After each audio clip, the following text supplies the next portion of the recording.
my, what a wonderful day. You blessed if you got your best, nigga, stay prayed up. Summertime ain't, thank the Lord that I made it to the other side. Homicide trying to kick a nigga door, only thing that's a store for a nigga is a bullet or the morgue. I been drinking with my pain, smell the whiskey in my pores. I'm a king, I'm a sinner. Every June I be praying for the winter, cause it's safer in the summer. Man, it's something about the heat, make a nigga turn cold. When you see them blue lights, nigga, red mean gold, nigga, don't get froze. You can lose your life for a gram on a gram, niggas got it on live. Cause the one with the badge never getting no time. Cause the one with the badge got the world on his side. I'm just glad to be alive. I've been trying to get it, we been trying to get it. I've been on a mission, added up with a slight division. Everybody eating on my money mention. Only got time for the money on my mentions if I never mention. Okay, oh my, what a wonderful day. Thank God that I made it back home. And I ain't lying in between the yellow tape. Okay, alright, okay. Oh my, what a wonderful day. You blessed if you got your best, nigga, stay prayed up. Summertime ain't safe, nigga. Okay, oh my, what a wonderful, yeah. Okay, oh my, what a wonderful day, yeah. Okay, oh my, what a wonderful day. You blessed if you got your best, nigga, stay prayed up. Summertime ain't safe, nigga.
Ladies and gentlemen, you're listening and watching the Tamir Rice live benefit stream on Fight the Power Radio, Dash Radio, and Twitch. This is our third stream, and I mean, it's bittersweet for me because it's always acknowledging somebody who suffered from injustice in this culture, in this society. And this particular one is pretty heart-wrenching because it was a kid. They're all kids, aren't they? Jesus. But this is a little kid playing in the park with a toy gun that's, you know, seen as if he's older than he really is, treated as if he's older than he really is, treated as if he's armed, and there's no way to de-escalate. And, you know, amid riots and, you know, COVID-19 and all the things that are going on right now, I think we have to keep our foot on the gas and not letting people who have suffered from, you know, police brutality, excessive use of force, all of that stuff, injustice. We have to keep our foot on the pedal, letting people know and not allowing these people's names to be forgotten. Tamir Rice is one of them. He had a birthday last Thursday. We wanted to do a show last Thursday, but we weren't able to do it. But in the fight to keep this thing going, Zoe brings in people that he likes and people that you know. Joining me today, co-hosting this thing, she gonna host most of it. I ain't gonna be here long. She don't like to hear that, but I'm gonna have her back if she needs me. But ladies and gentlemen, without further ado, let me introduce legend, the cultural icon. We can't undermine it now. She needs flowers today. Legend, cultural icon, Big Les is in the building. What up, Les? That was one heck of an introduction. I could just see the red carpet and velvet rope open up and the doves flying. Thank you. I receive all of that. Hi, y'all. Come on, man. That's legendary. Big Les in the building. I was just watching something with you on it where it was Rap City and you were interviewing the Treacherous Three, you were interviewing. It was like a gang of groups, like Melly Mel and the Furious Five, but it seemed like the major stars of each one of the groups wasn't there. So you just had LA Sunshine, no Mo D. You just, you had Cowboy, no Melly Mel. I was like, what's, come on. But hip hop is just like the rock groups. They break up, and then like 20 years later, they're like, all right, we need some money. Let's get back together. The band's back together. That's what it is. But hey, Les has been around for a long time. You guys remember the iconic opening of Living Single, the television show? That's Les, man. That's Big Les. You remember Def Comedy Jam? That's Big Les. Big Les is legendary. And to me, she's one of the best interviewers in the game. And we have a lot of major people coming on today, celebrities, some politicians, some artists or whatever. And to me, she's the best at it. And I wanted to bring her in and get some of her opinions on what's going on in the world today. How are you dealing with COVID? Oh man, it's a emotional roller coaster because COVID has hit close to my home with an uncle, an aunt, a dear friend of mine who was 6 weeks on a ventilator, a friend's father who passed away. So very, very close to home. And then I'm here and I'm actually solo and, keeping people at bay just because. And over there. You know what I'm saying? Like, I'll see you later. And I don't care how fine you are, we're going to see you later. So it's kind of like put a restraint on things. And you do, between everything that's going on in the world, I have to take watching the news in doses. As much as I want to be as informed as possible, I can't help but have this emotional breakdown, as well as my own feelings of not being my creative self and doing all the things that I was doing. I was working on shooting a documentary, and now we got to remix what that looks like. You know what I mean? But everybody's on the same playing field. So in between trying not to take it personal, right? Or feeling like you're not doing your best because all those emotions come into play. This is the one thing that my mother always said, is that the health game will keep everybody from rich to poor on the same playing field. And here we all are. The health game. Right. It's like the Twilight Zone. You know what I mean? So. Jeez. The next thing I want to ask you about how you're dealing and coping, because we Black people, and it seemed like for us, we just keep going. No matter how bad it gets, we just keep going.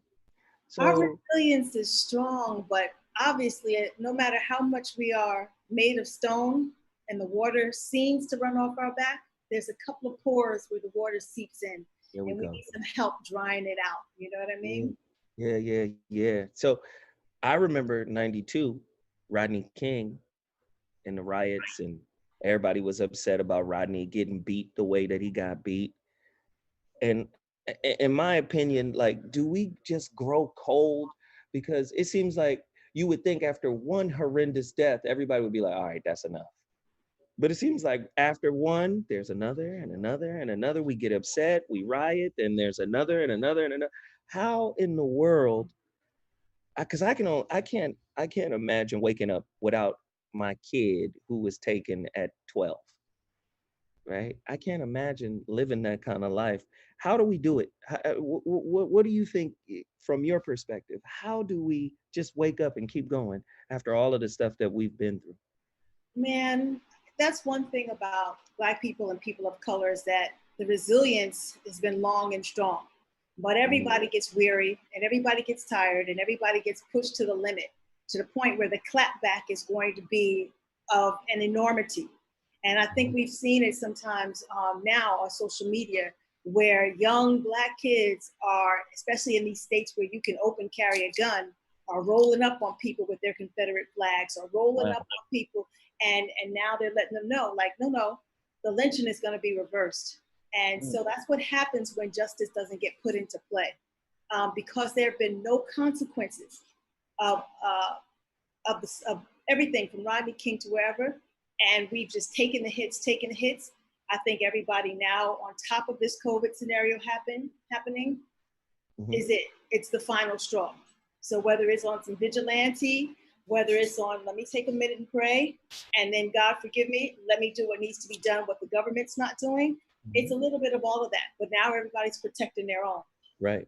Should Black people still believe in the vote and the government when, just listening to what you just said, there's really no reason to? But should we, and how do we get a foothold of power in that system? Well, we absolutely need to keep believing in the vote. We fought for the right to get the vote, so we can't just let because somebody like Trump and all these other sneaky little snakes who are trying to manipulate what's happening at the polls deter us. I know right now that we're really fighting hard for the absentee ballot and make sure those count. And we all see what happened in Florida years ago, what happened in all these other states.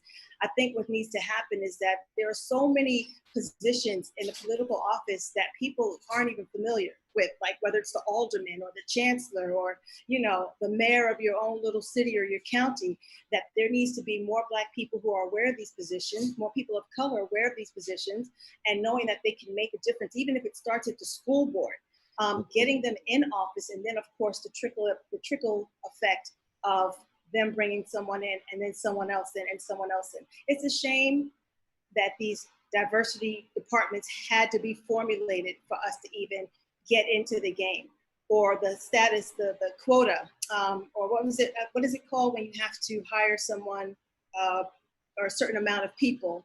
Like affirmative action? Thank you.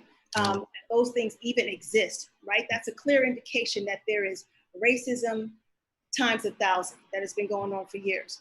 But let's use it to our advantage. Let's use it with the scholarships in schools, where they give you a scholarship for being a Latina, a Black, an Asian, a woman, a man. Take use of the scholarship, actually take hold of the education, come out with a purpose, and take hold of these positions and bring somebody with you. So now that you have somebody or a group of people who are representing every nationality that's in there that has a voice. Mm-hmm. I'm a proponent that the system is broken and needs to be torn down completely. I don't think you can, I don't think, like, it's just hard for me to be able to wrap my head around participating in a society that has all of those stopgaps that you just articulated. Diversity is a stopgap. Like you said, we would need diversity if this was a just country, if this wasn't a racist country. The fact that diversity is needed is pointing, or is an indicator to me, that we have a major problem. And that problem has been there. And you wake up and you go, wow, it's 2020. And this is supposed to be future time. This is 2020, and we still dealing with these issues. As far as voting, again, and my fans listen to me talk about this all the time. My favorite philosopher is J. Krishnamurti. And he said, it is no measure of health to be fully integrated into a sick society. So society has to heal, the government has to heal, law has to heal. And to say, let's keep participating in something that's broken is to say, whatever is broken is more powerful than us, and we should be dependent on it. That's the perspective I'm coming from. Um, like, for instance, Joe Biden has the audacity to say, you're not Black if you don't vote for me. But this is the same guy who created the crime bill. This is the same guy who said, Black kids are running the streets. This is the same guy who created the mentality that would, and I'm talking about through legislation, that would cause a police officer to see Tamir Rice in the park and be fearful. Right. If you go back and listen to that damn speech, he was a fear monger, basically saying all the kids don't have dads and these kids are animals running the streets. And now he's the prime person being propped up by the media to defeat Donald Trump. I just think all of that got to get fixed before we jump in and say, yeah, this part works.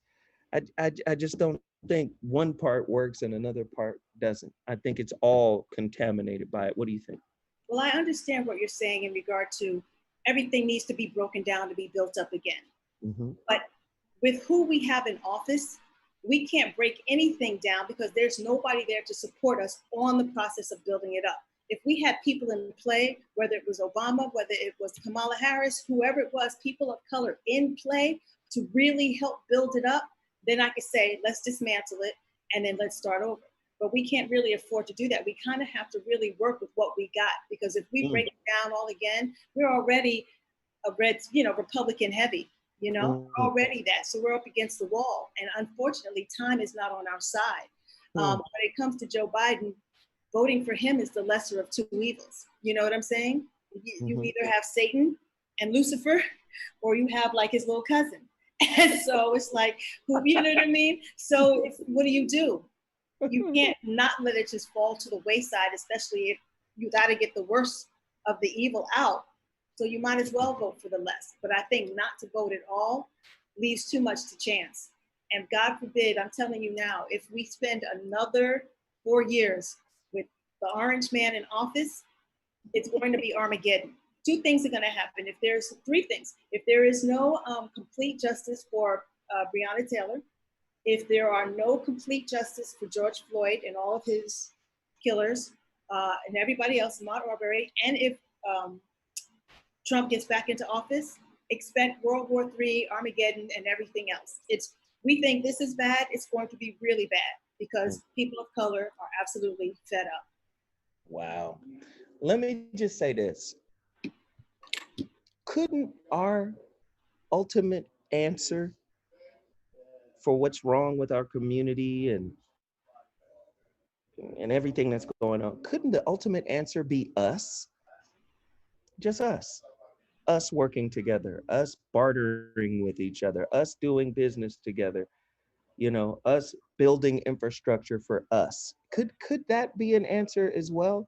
Because I believe it was an answer with Martin Luther King during his time. Martin Luther King was pushing for integration, but before integration, we had our own everything: grocery stores, gas stations, laundromats. We had our own businesses, and we had an economic infrastructure that was in place. And in a way, there was no need for diversity. I think diversity leads you down the road to assimilation, right? Meaning, if I diversify and get involved with these people, I tend to lose myself, especially if I think the people that are in power represent the highest level of existence here in this country. So you tend to see people like, what's my man, Ben Carson? You tend to see Larry Elders. You tend to see folk, you understand what I'm saying? Who get lost, they get assimilated, right? Integration to me leads to assimilation. I think integration where you have a strong sense of self is now doing a business deal where you maintain who you are. I think Martin had it wrong back then, even though he did great things. I think he had it wrong, and I think he understood he had it wrong, especially when he tells the story about integrating his people into a burning house.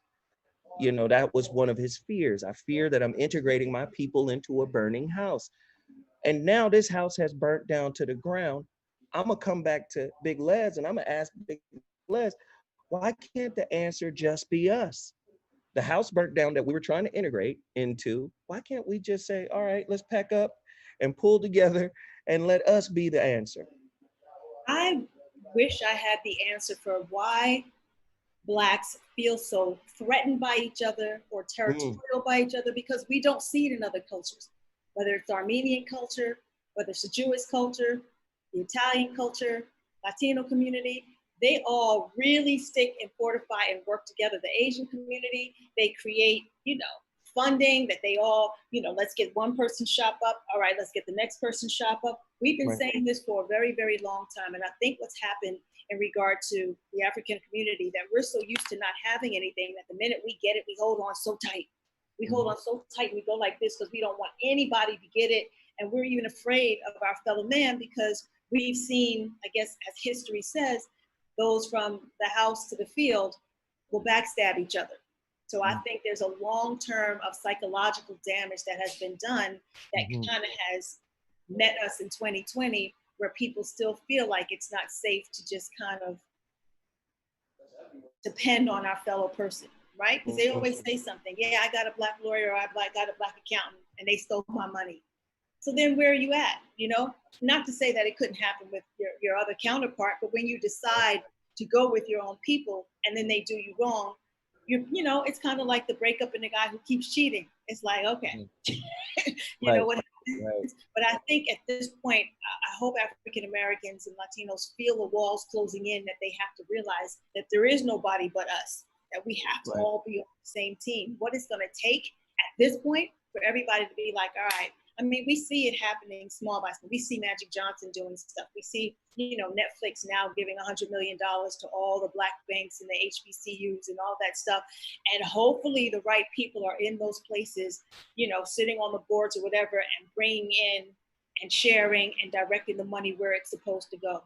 And that's all you can do is really hope. And I hope with all of this marching and protesting that people are really open to fighting the fight together. Right. Right.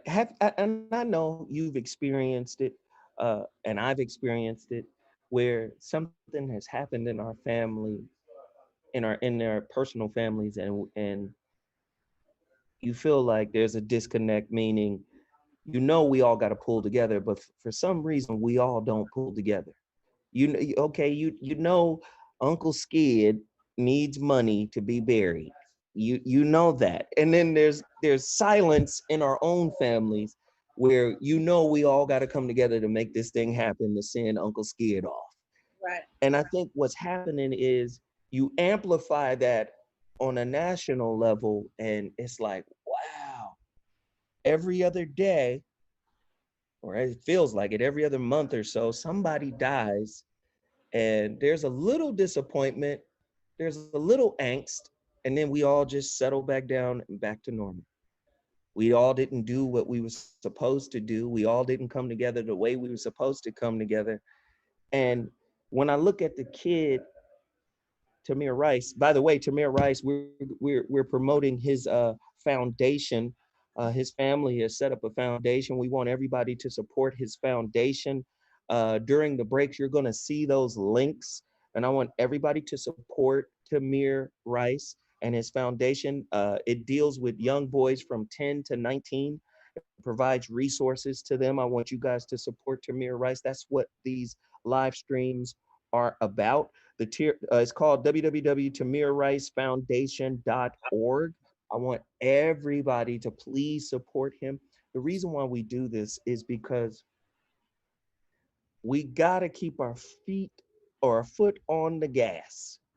We cannot let people like this die. Like he was a little kid. Like I have a 23-year-old son and I have a 19-year-old son. And I look at their faces and you can still see the little boy in that face. Right. You can still see like the 6-year-old. Like, wait, I remember you at 10. You can still see the 10-year-old. You can see that. And so to have a kid in the park I mean, that's what the park is for kids with energy to go play. Absolutely. To be mistaken as a grown man. This is why I'm saying the system itself is broken when you can train a police officer to look at a little boy because of his color. There have been studies that have come out and said African American boys are perceived to be older than they actually are. So here you go, you see the shadow of a little boy and you think the little boy is a 35-year-old with a Glock. Right. No, this is a kid with a water gun. Right. Like, it's heartbreaking. And I mean, I know even when I was in 6th grade, I didn't look my age. You know what I mean? It's easily you get a grown man who approach you, and that'll be a whole other show. That's a whole nother show. A whole other show. Damn, But sure, but once you tell somebody what it is, or you assess the situation, and especially if you're trained in that way, then you're supposed to recognize what it is. How do you mistake? You're supposed to be trained to recognize what a toy gun versus a real gun looks like. Right. And what's been happening between all of these protests and all of these murders, these unnecessary killings, the way that you see the little boy and your grown children is what we see across the men in America who are being killed. When George Floyd is calling for his mother, he is transformed into a little boy. When we see Sandra Bland, she's transformed into a little girl. And that's what happens, and it shouldn't be like that. Right. This is hard because that, to me, the answer is us. And that's why it's hard, because we as a collective have been conditioned, just like our African brothers. They have a different word over there on the continent. The African brothers have been colonized by the colonizer. But over here, we've been conditioned by the slave master. But it's still the same problem, right? And all I'm asking for our people to do is to be able to say, you know what? The answer has never been outside of us. The answer has always been us. If we could just break the psychological shackles of dependency. Um, I'm doing a documentary on relationship. And one of the things I'm going to go into is drapetomania. Ooh, The oh, I know father of, exactly. go Yes. ahead. Listen. Tell them about your documentary real quick. I'm going to step away for a second, but I definitely want to talk about Drapetomania. Yes. Okay. Boy, that girl, beautiful in that yellow. You understand me? She in that ocean yellow. Let me just say, drapetomania was created by the father of psychiatry. You understand? Created by the father of psychiatry. And basically, it was a condition that he used, right? To say, you know what? Black people or slaves who want to run away, they suffer from drapetomania. Slaves that want to run away suffer from drapetomania. You mean slaves that want to run away from slavery? Slaves that want to run away from the plantation? Yes, they suffer from drapetomania. And you know what the only way to heal drapetomania was? The only way to heal drapetomania was through whipping. I'm gonna whip you with the whip. That'll heal you from drapetomania. And this is our father of psychiatry. So I go back to the point. How can you go to a system that is predicated on foundational concepts like that? These are their primary ground level concepts. Like that's your father of psychiatry.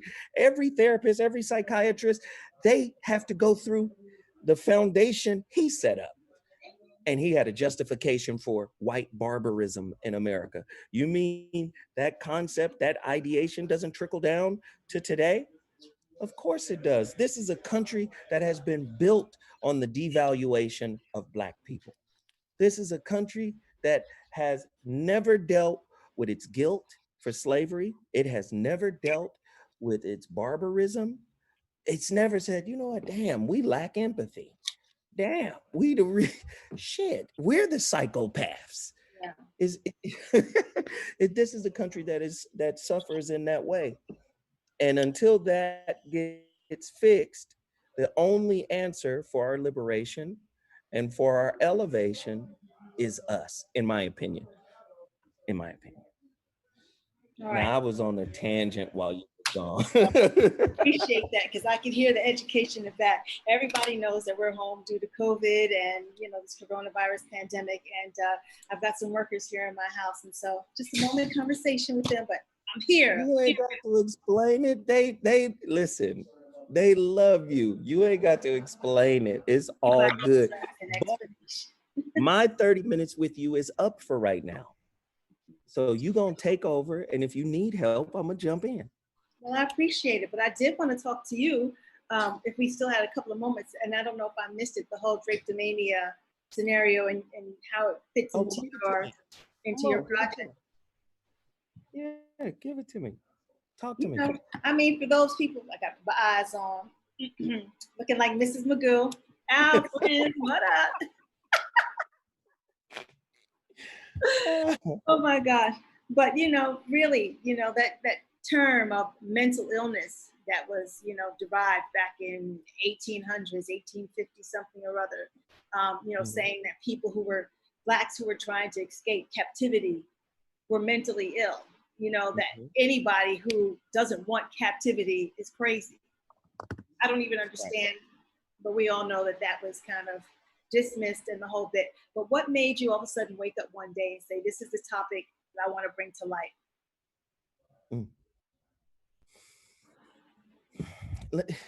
Let me just say this. This documentary that I'm working on, is going to change the way we look at relationships. And I've got clinicians, white and black, but mainly black females, because that's a whole nother piece. This documentary is really going to touch the way we relate, though, because it's a philosophical piece, it's a spiritual piece. I got shamans in this mug. This is going to be a different thing altogether. Yeah. And not only is it a documentary, it's also an album. My homeboy David Banner just turned in his song. I got Exhibit turning in a song. It's not only just that, it's also a book. This is going to be very powerful stuff. These are the things that we need to do. Yeah, I think this is the perfect time, even for these young artists who, don't get me started on what I think hip hop is today, because it's, different kind of music that's just disposable. But this is the opportunity for them to capitalize and really become the lyricists that they claim they are, as well as making a teaching moment and using the term that KRS-One uses as edutainment. Let's talk about all the history and stuff inside of these rap lyrics. And even though I get it, we need a break from all that's going on in society, pandemic and all that other stuff. But all the things that we didn't learn in school, we can make this a schoolhouse rock moment on some hip hop shit. You know what I'm saying? Like, really. It's about to happen, Les. I promise you. I'm on their ass like a cheap suit. I hope so. I'm ready for it, Otherwise, let's resurrect the KRS-Ones. Let's resurrect all of our, leaders of the old school who really has some lyrics and are like fighting at the chance. We see that Public Enemy already has come out, with a remix of them doing their whole fight the power and let's go, kids. Yes, absolutely. Absolutely. Well, listen, Les, we went over a little bit. It's time for you to run it, but I'll be back. If you need me, I'll be back. I promise you that. And we'll keep it going, okay? I appreciate you. Thank you so much, Zoe. Hey, you guys, it's been a long time. It's me, your girl, Big Les, if you're just checking in. And we're here on Dash Radio. And Zoe has been amazing rolling out the red carpet, but we've been talking about some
better way.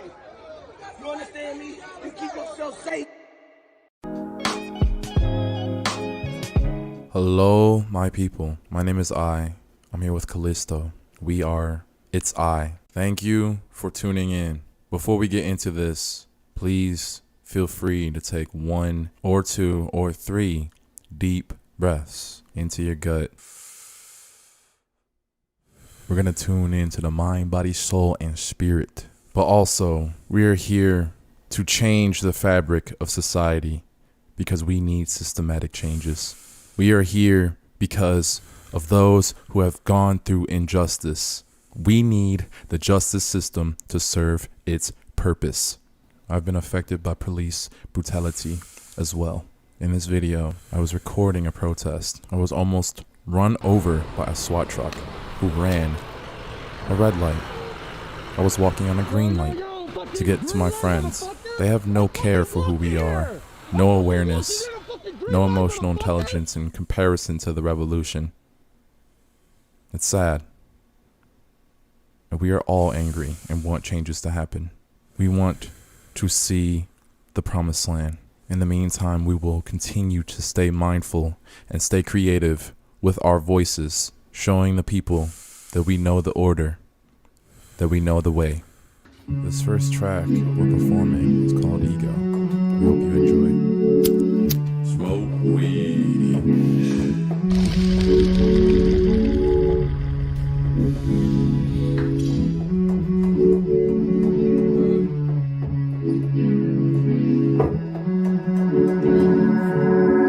It's just a song of the Matrix. But we might end up a backflip. It's a grid, it's a system. It's a grid like Tetris. Like players Infinite. Wait, and 11, that's my day. That's my day. Hip hop was born in J. Wait, I am the one like 8 and 11. And it up, that's 10 in heaven. 1-0, I'm tied to heaven. Tied to my states all above me. Like the Buddha, as you enlighten. My mind been moving for me. Cut it back, check your ego, let it go. Had to learn slow, just to let it go, let you know. I woke up to realize that that's what I need. Wait, take a step back from the poison. For the revelation is elevation. And with the eyes that see the keys, and the minds that know the codes. Our immersion is pure.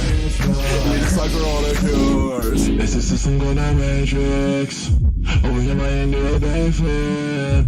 It's a good, it's a system. It's a good like Tetris. Like players Infinite. 8-11, that's my day. The Papa's one a day. The second track is called Fear. It's been so many days, I don't forget why I stay. I do not come out and play. You a dummy boy. I'm just lazy like dragon. Irony is what happened. I'm gone like magic. Pop up like bling. Pop up like bling. Bang. Pop up like bling. Wait. Pop up like bling. It's been so many days. I don't forget why I stay. I did not come out and play. You a dummy boy. I'm just lazy like dragon. Irony is what happened. I'm gone like magic. Pop up like bling. Tell me what's happening. You act like you making these moves. What's good in town? You still rocking in town? Shit, show me the move. Actually, let me show you the groove. Let me show you the move. It's all about the magic. I break down the atoms. I break down your energy. Oh, now she's into me. Divine chick with slim hips, deep eyes, wide soul. Stole my soul, but she know the role. But you a sucky bitch, man. Get a clue. Stuck in ego, all that fear on you. Like a short thumb on big nose, like Pinocchio. Gotta let it go, gotta learn to flow, gotta learn to go. Wait, all this pain, all this fear, all that bit my entity. I can't even see the street, I don't even wanna eat. They just make me feel alright. They just make me feel alright.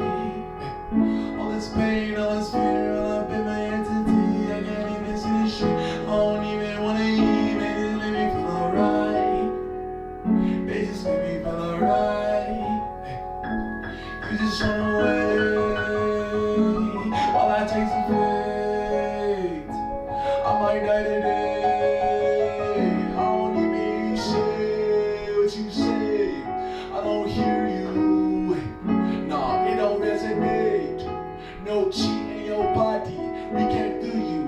can't feel you, they can't feel you. Nah, hey.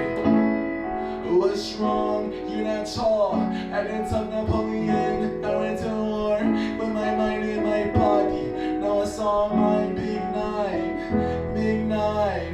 Yes, I'm building up my aura. It's a mansion, but I'm feeling all this tension. Third dimension. I don't wanna take their medicine. I'm just dancing. I put fear in your heart. All this pain, all this fear, all up in my entity. I can't even see the street. I don't even wanna eat. Baby, this make me feel alright. Baby, this make me feel alright.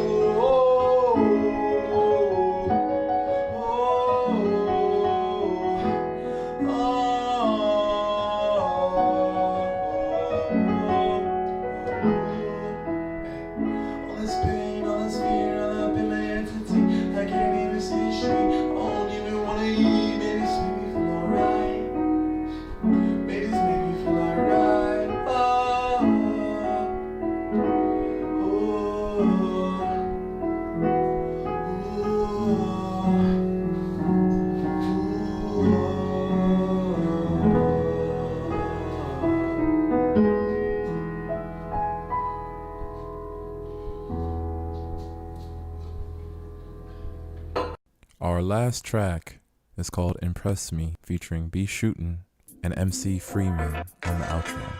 Don't sip, hit that shit. Don't sip, hit that shit.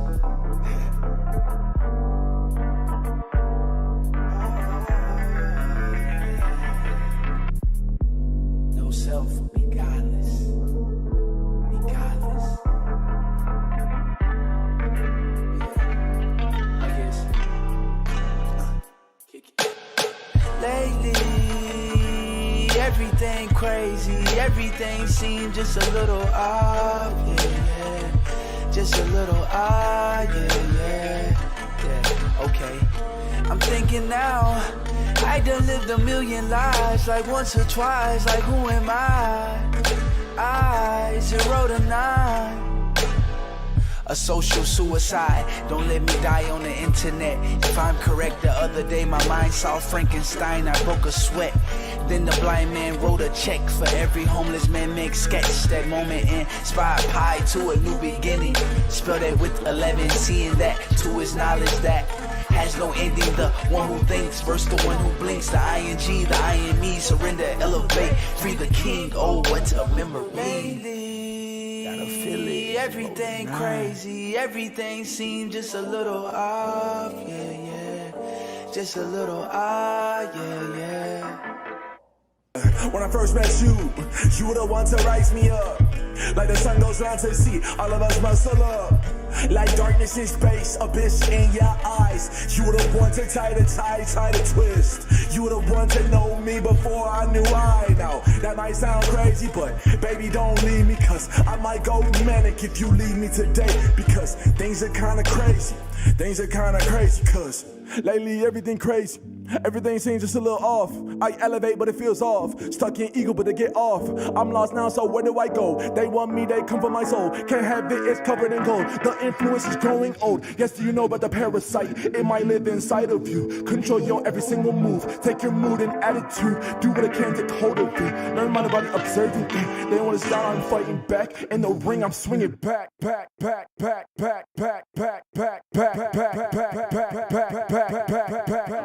I age like red velvet, fine wine is my time. I see the future in the past, but acknowledge neither. I don't need leaders, I need teachers that can empower the wing to fly and the dead to die and see past their lives and transmute the lies. Back in the truth, back in the youth. Impress me. Rooted to the earth, but I'm set free. Checking off my list, and you next, G. They've been hella shook since they met me. Gamma ray energy, laser shit. Venom black like I'm Darth Vader, bitch. Ayy, go ahead, run that shit back. Ayy, go ahead, run that shit back. Yeah, impress me. I got the gift, people can feel, they want the real deal. Just let it go of all your fears, letting the opposite show. Now you can see I will be free, get off my back. You stuck in a trap, blind like a bat, stuck in a cave. I give you light, I give you match, you blow it out. I take it in, you stick your sin. I'm here to win, I'm here to dream, I'm here to gleam. Just like a light, I see the stars, it's feeling right. Everything crazy, everything seems just a little off. Yeah, just a little off. Yeah. I'm thinking now, I done lived a million lives. I wasn't twice, I couldn't lie. It's right now.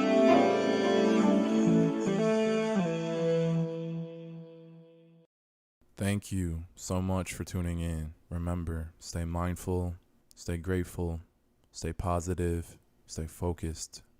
We are here to make changes and not be complacent until we see the utopia that we all are striving for. You can find us on social media, Instagram, Facebook, YouTube, Twitter, at It's I Band, ITSIBAND.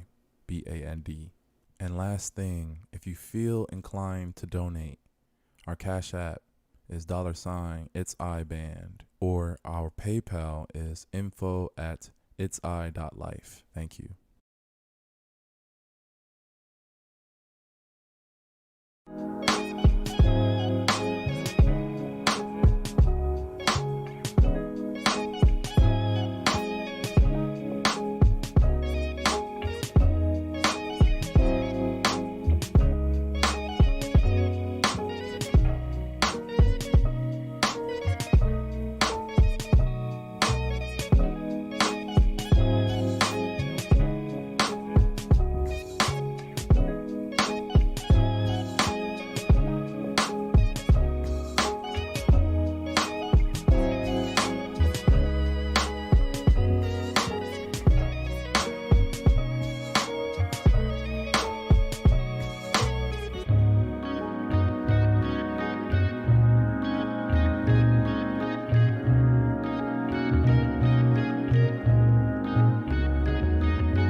It don't matter. Come up with a better way. You understand me? You keep yourself safe.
after night after night.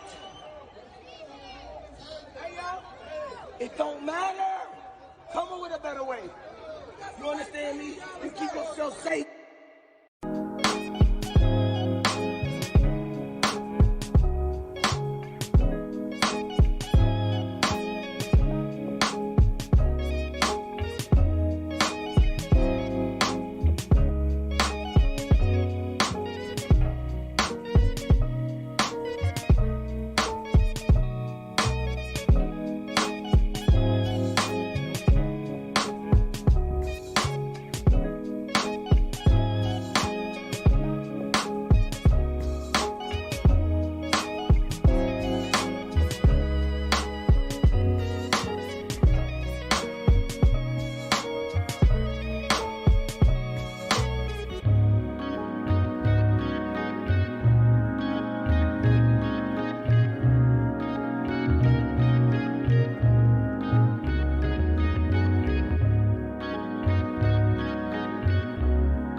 It don't matter.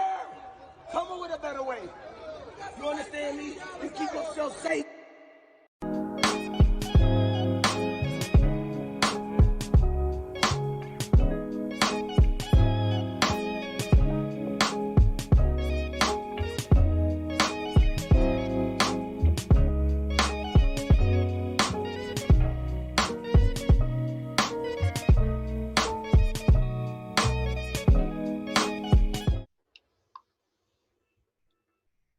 You're listening to FTP Radio on Dash Radio.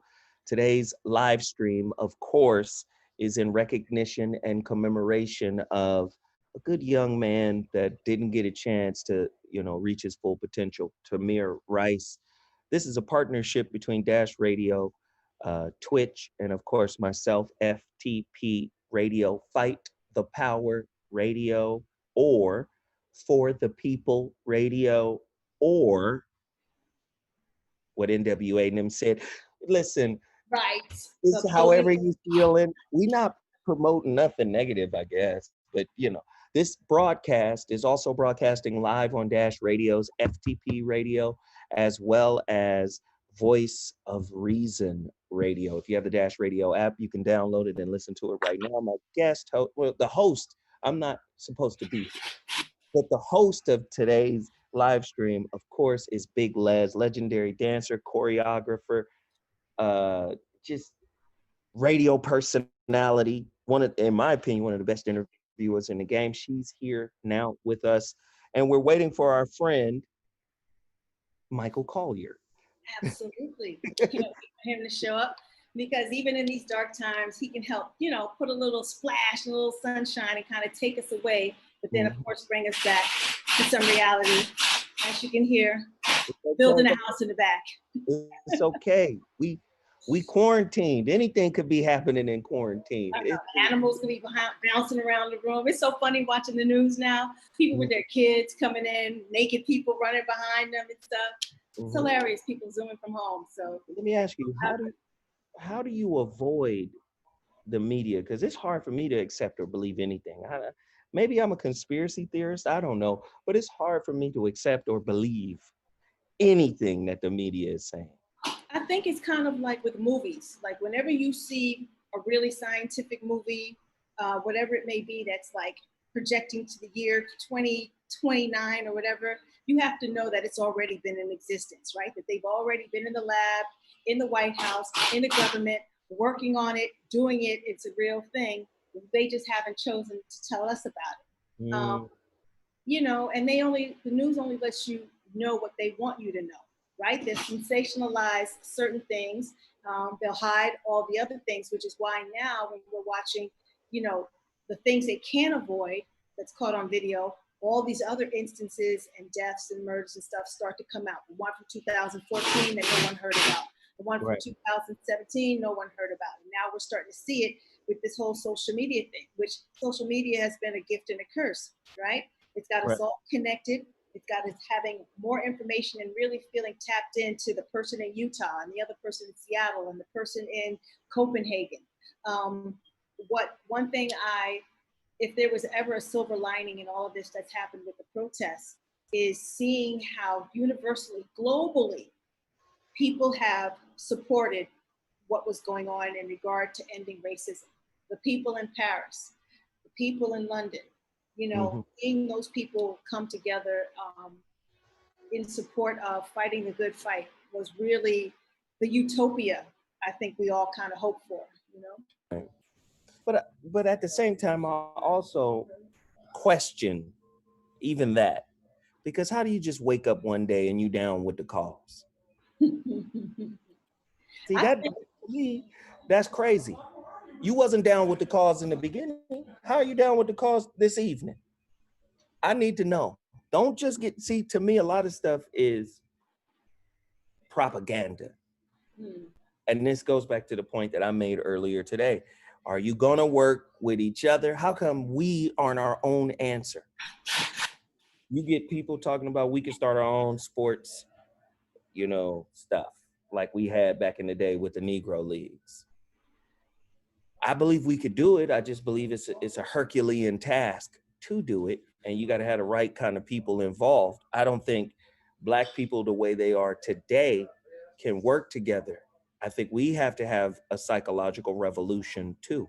Not only the government that we are dependent on, that we're suffering from Stockholm syndrome, where all of our answers for our lives come from them, but I also think there's some healing we got to do within our own community to even be ready to do business with one another. Right. I mean, it's interesting how there's so much pressure. I'm sorry, Michael's here. Oh, I see our guest in the waiting room. Absolutely. So now that he's here, I'm gonna let you handle it. All right. Well, thank you for hanging out. Don't go too far. You know, I got stuff going on. All right. Ladies and gentlemen.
we are so back, Dash Radio. Your girl Big Les here, holding it down because Zoe Williams decided to take a little break. But, you know, I'm coming with something special and something VIP style. So let me just roll out the red carpet and lift the velvet rope real quick. Do a nice little introduction for an amazing guest. You guys have seen him and laughed with him for quite some time. He heads out of Chicago. You have read his book, A Funny Thing Happened on the Way to the White House, and I Knocked on the Door. Oh my goodness, you've seen him on Everybody Hates Chris, Hollywood Shuffle, Johnny Be Good. He has killed stand-up from coast to coast, country to country. Ladies and gentlemen, the dapper dressing, funny flowing, one and only, Michael Collier. Hey, you must be a professional. I love that introduction. I'll take you around the country just that you do the introduction. It was great. Okay, let me pack my bags. Passport ready. Let's go. That's right. Hey, Big Legs, you look supercalifragilisticexpialidocious. You look marvelous, outstanding, and great. It's a pleasure to see you this afternoon. Thank you so much. I mean, being in here, like, I feel like I don't even remember how to put makeup on anymore. I've been in the house so long, you know, nowhere to go, nobody to see. And in times like this, I think people love to see and hear from comedians who, you know, whether your comedy is politically toned or that you can just take us away to a place where we can forget it for a minute.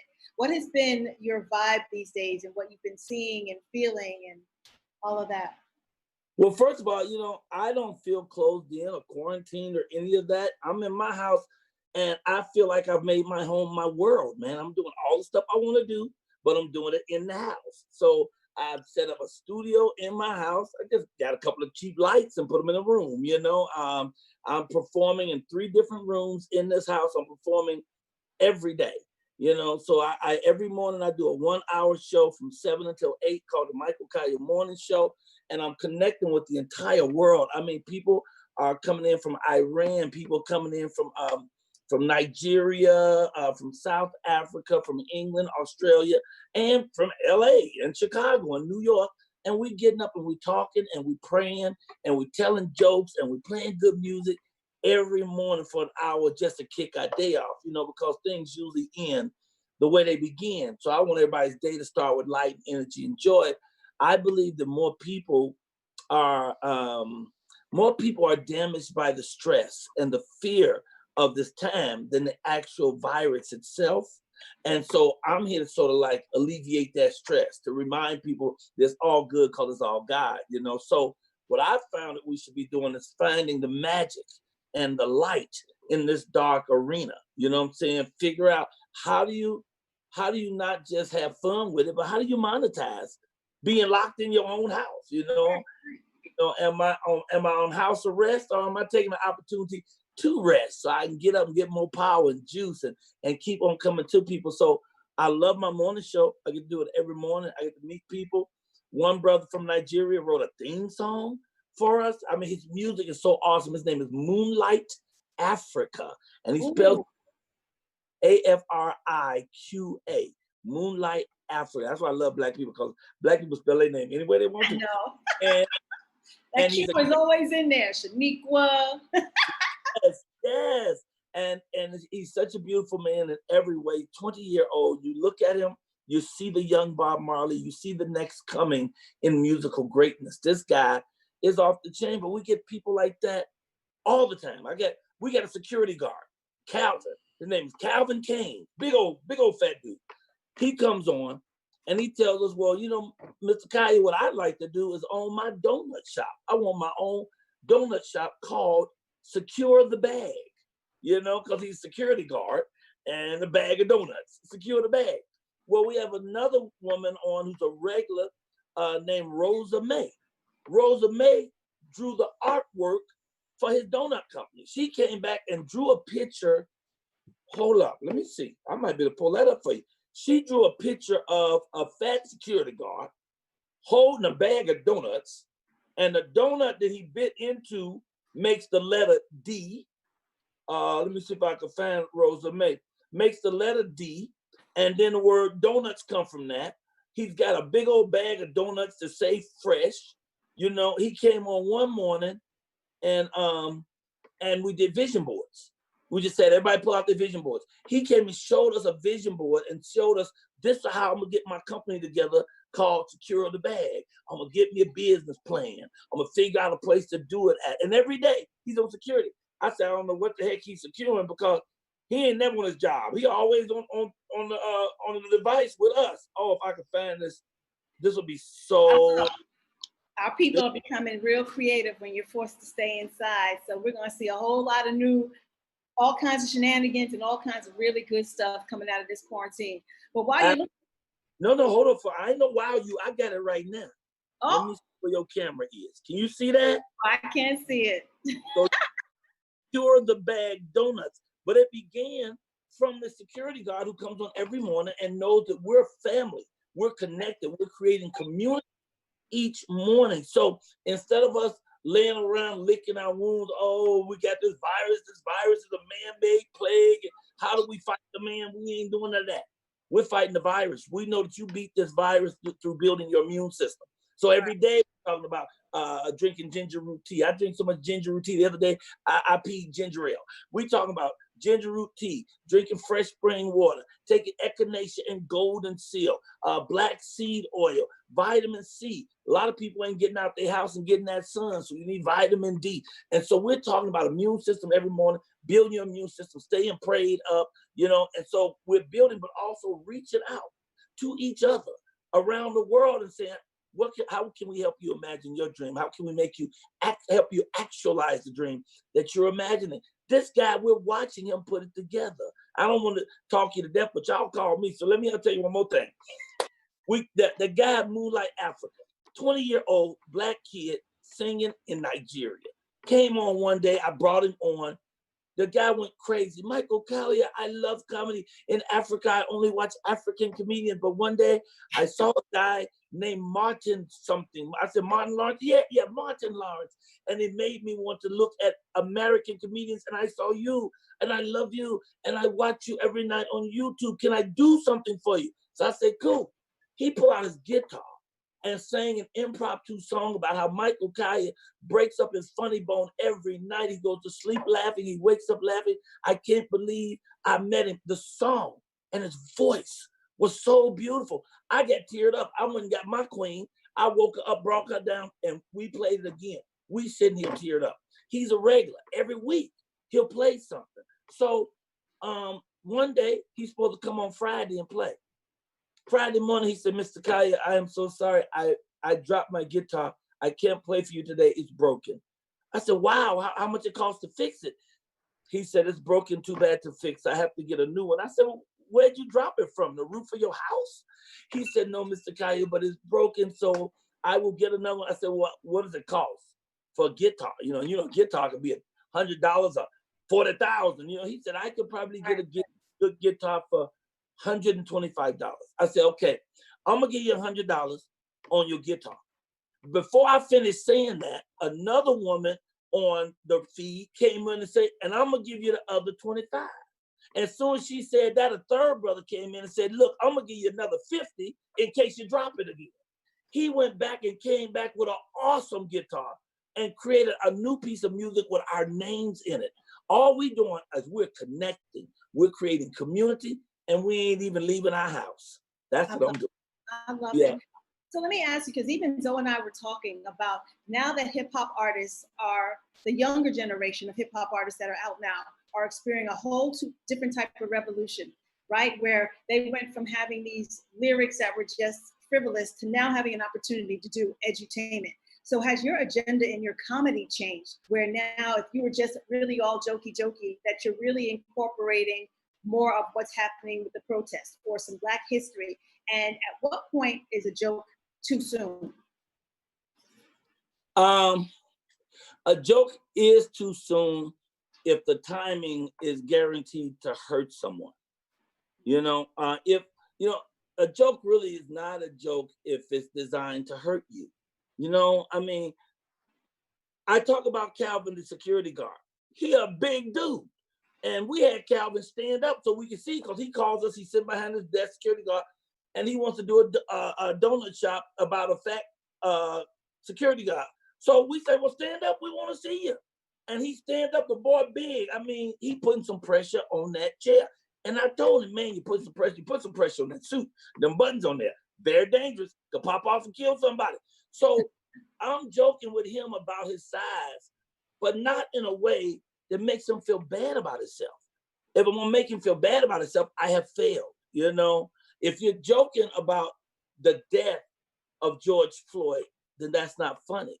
But if you're joking about the idea that a man could stand on another man's neck and kill him for 8 minutes and 45 seconds and not be bothered about it, then that is funny. Not only is it funny, it is penetrating and it is teaching. You know, so it's such a thing as being, certainly such a thing as being too soon. I wouldn't have joked about D.L. Hughley the day that D.L. Hughley passed out. Right. Because that's too serious and we don't know what's gonna happen. But the moment I called DL and he said he was okay, he's still in the hospital, but he's okay, I said, well, DL, I ain't worried about you no way. You rich. You are rich. You gonna be all right. Rich people don't die. Look at Magic Johnson. Magic Johnson had AIDS. The second day AIDS came out and he ain't never even coughed because he got that money. Somebody making sure he gonna be well. You know, DL turned around and said, you know, he's in his hospital. He won't be in his hospital. And he don't want to stay in that city. He want to go home, but he can't get on the plane. He had to charter a jet. Oh my God. I feel so sad that you got $24,000 that you could just take a flight. Right. I make $24,000 in a year. He don't spend that to fly home because he don't want to be in the hospital. So I can joke about that once I know he's safe. Nothing's funnier than seeing somebody else get hurt. As long as, number one, it ain't serious. Number one, it ain't you. Number two, it ain't you. And number three, it hurt a lot. You know, so if you see some big person on the ice and they fall down, first you're horrified. But when you see they okay, stay, you know. So, you know, so you have to gauge it. At least I gauge my comedy through humanity.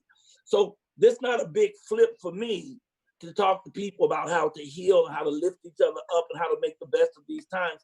I'm very excited about these times. We've been needing a revolution for a long time. And I send love out to the family of George Floyd, you know, but there's an idiot out there named Candace Owens who is just a self-hating Uncle Tomtress. And, you know, she would like to say, well, George is not a hero and he's not a martyr. Well, yeah, if you read a book, you'll know he's not a martyr. A martyr is a voluntary thing. Right. He didn't dare to get killed in the streets, but he certainly is a symbol for righteousness for the world and for people to stand up, because what happened to George Floyd was not even about racism. It was about humanity. Yeah. You don't kill a man, first of all, and you certainly don't kill him casually, and you certainly don't stand on him and watch his body die and relax with your hands in your pocket.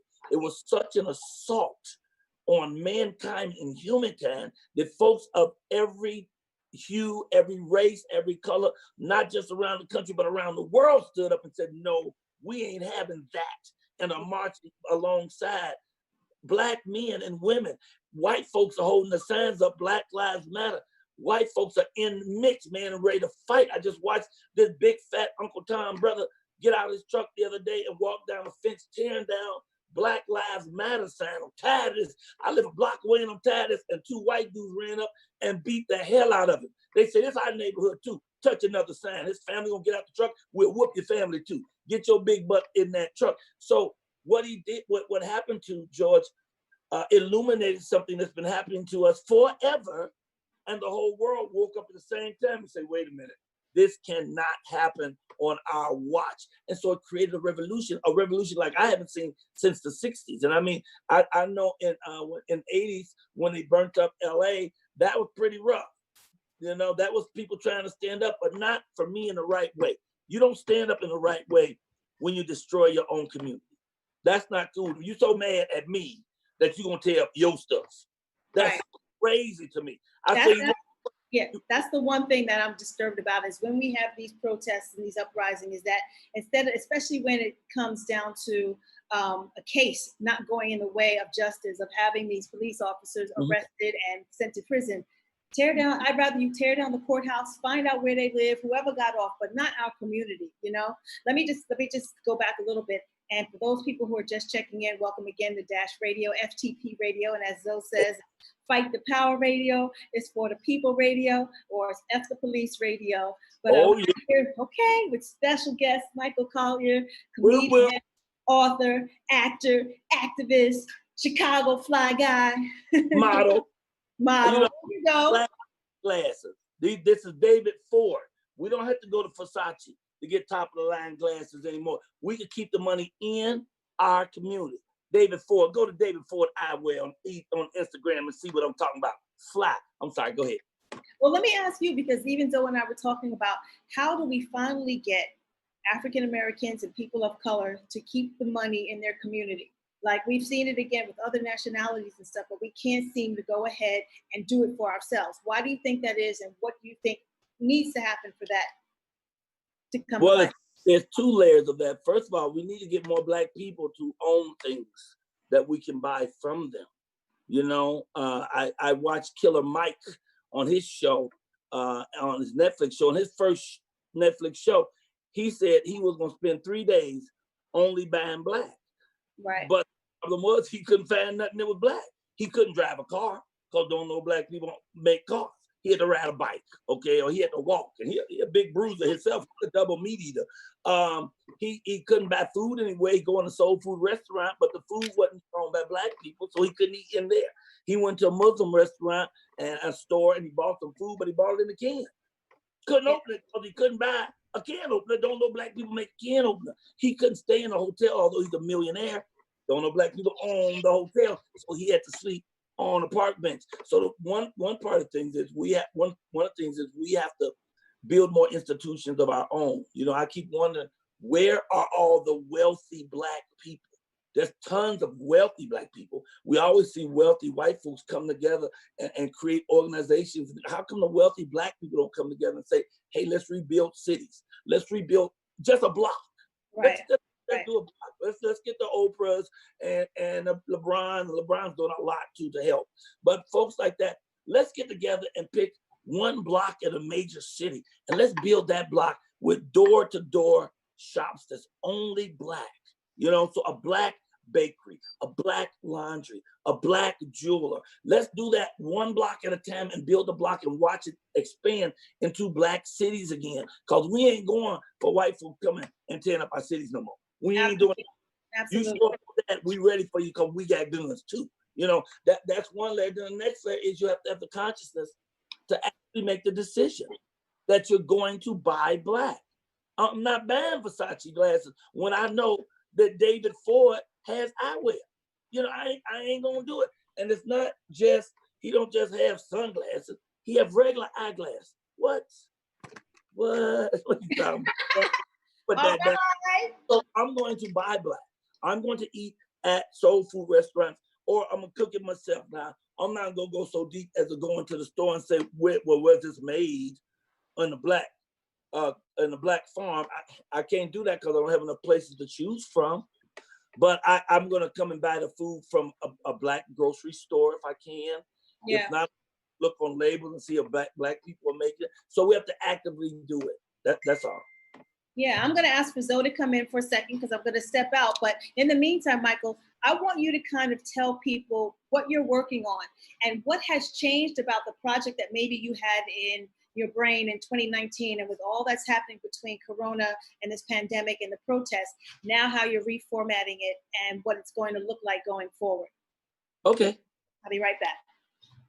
Hey, people. I'm your boy, Michael Collier, world famous, world renowned, often talked about alleged comedian. Intellectual giant and prove mental midgets, and a connoisseur of fine haberdashery. I don't have one book. I got 3 books. The first one she mentioned is, hey, I see that head coming in here. That's Zoe. The first thing she mentioned is my book called Funny Thing Happened on the Way to the White House. I knocked on the door and a brother answered. That is my book glorifying and lifting up the greatest president in my lifetime, Barack Hussein Obama. Doggone it, they should have a 3rd term. He got to run again. I think they just said you can't run 3 times in a row. Well, he done missed one time. He should run again. I have a 2nd book called Miss Innocent Goes to Cool School. It's a poetry book for adult children. That's that right there. You know, what's adult children? That's grown-ups who still remember the innocence of their life, what we meant to do here, that God put us on this planet. We can do anything as long as we keep God first. And my third book is called Michael Goes Motivational. That's motivational speaking from a comedic point of view. And I'm going to do like a tour of just motivational speaking once this cloud lifts up that we got on us right now. But in the meantime, I'm going to play it safe. I ain't going around no groups of people. I ain't going nowhere without my mask. Matter of fact, if I was on the telephone with you and you cough, I would hang up on you. I'm not playing. I got 37 masks. I'm ready to whip one out and put it on at any moment. So what I'm doing is living this life and making the best of our situation. I'm not being broken down because I'm shutting my house. Instead, I'm doing several shows every morning from 7 until 8 a.m. Pacific Standard Time. That's Los Angeles time.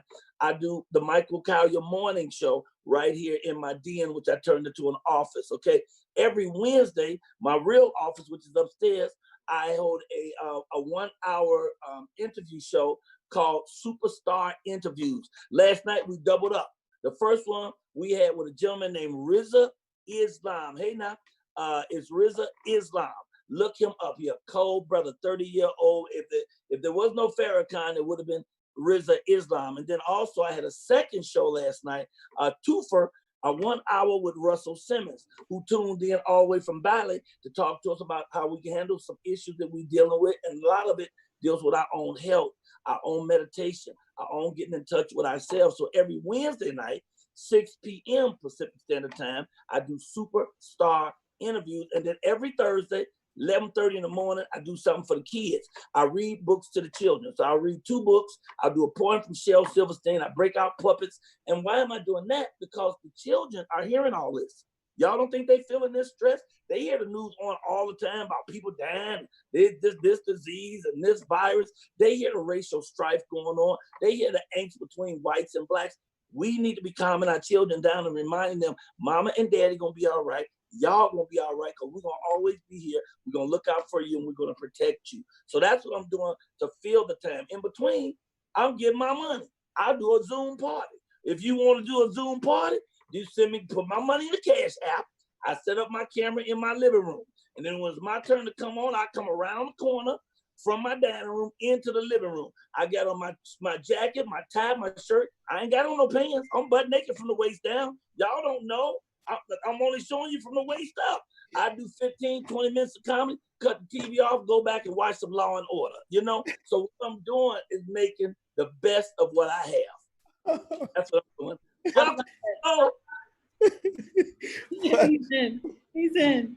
Oh my God. I didn't know y'all wanted me at 4:30. I could have done 4:30. I didn't know.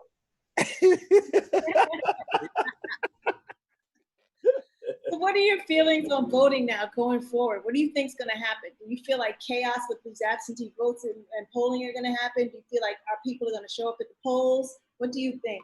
Well, I feel like I'm going to keep inviting people and encouraging people and pushing people to vote. I think voting is important. I don't think it's everything, because I think the manipulators of society really are in charge of what's going to happen anyway. But I still think we have to vote. A lot of people last time didn't vote. They said, oh, my vote ain't going to make no difference. I ain't going to vote. It don't make a difference. And look what this bunion we got stuck with, this egghead, this idiot, this lying, two-faced fool that we got stuck with. So if you don't vote, no matter what happened, you don't have nothing to say about how our society is run, because you didn't put your 2 cents in. That's the same thing we talking about shopping black. If you ain't gonna shop black, if you're not gonna help the black community, as soon as you get your money, you're gonna run to Beverly Hills, try to give them your cash, then you're part of the problem instead of the solution. So I think voting is very, very important. I think we got to keep our eyes on everybody. I think a lot of this coronavirus is based on people trying to manipulate the vote. I think it's a man-made thing. They got out of hand. They thought they were going to have a virus they can scare people with. They control you, keep you. That's called the Kansas City Shuffle. They keep you looking to the left while they run to the right. But I think it got out of control. And now they're scrambling to get it together. China ain't scrambling. China did the right thing. And when we got 1,000 cases yesterday, new cases, they had 3. Okay, but it's gotten out of hand over here because we have an idiot and a fool that we call president. He ain't no president. I ain't never called him. I've never said both the words president and that fool's name in the same sentence. He ain't no president. He's just a sucker fool who lucked up and got in there because he's a puppet that the people who got real power knew they could control. All they have to do is make it be about money and power and him having fame, and he'll do any old dance they ask him to do. But that's on us for not getting in there and doing the vote. So every single solitary day, I'm talking about people about voting, because voting is important. You got to get out there and do it. You got to watch the polls. In fact, I'm doing like white people. I'm voting 3-4 times. I get other people's Social Security numbers. I'm going to vote and vote and vote. I am too, from one state to the next, man. Listen, we're also, while we're on this show too, we're acknowledging the life of Tamir Rice, the young child who was shot down at the age of 12. He had a birthday last week, or would have had a birthday last week. But we encourage everybody to make sure that they go out and they support the organization, the foundation, the Tamir Rice Foundation.org. Absolutely, that candle is for him. His life will shine bright continuously. Absolutely.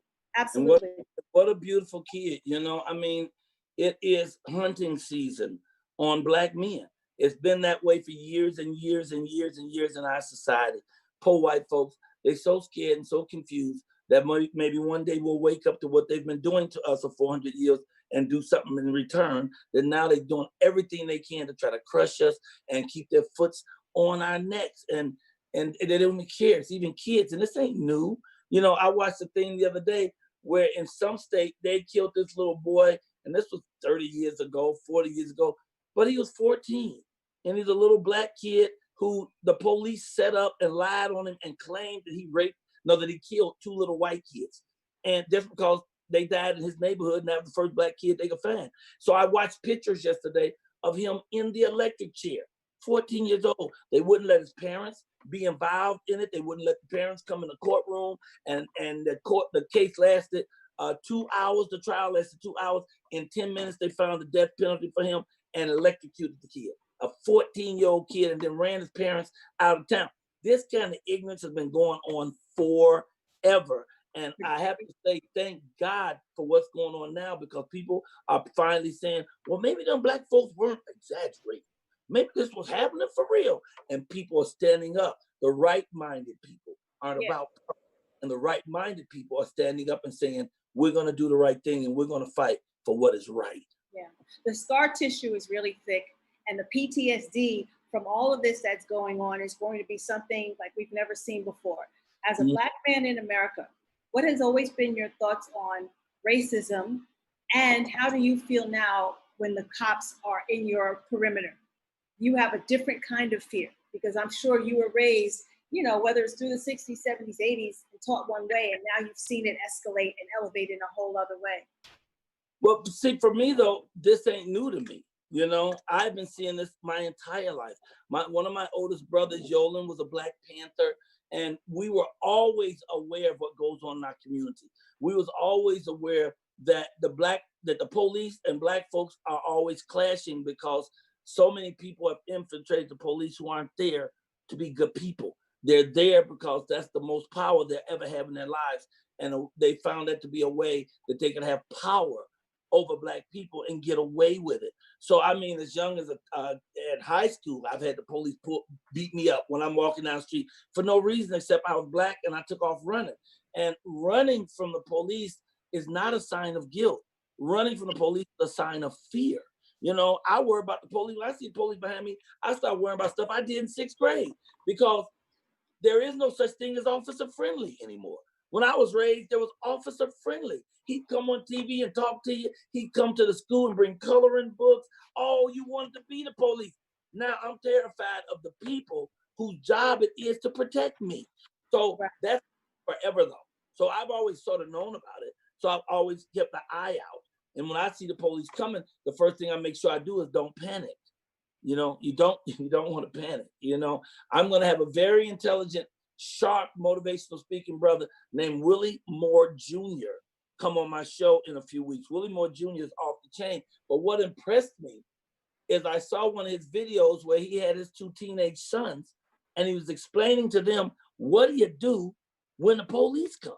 You know, that is the talk that everybody should have with their young Black sons and daughters as they're coming up. Give them the talk, not to talk about sexuality, but we want them to strap up. but we also want them to strap up their minds. We want them to be wise. And when the police come, we want them to know that the police are in charge when they come. That's it. They in charge. You know, unless you got more guns and more people with you, the police in charge. They're the biggest gang in the city. They get on the radio and 40 more cops show up and they all help kill you. So if they're in charge, calm down. But we got this music that creates false bravado.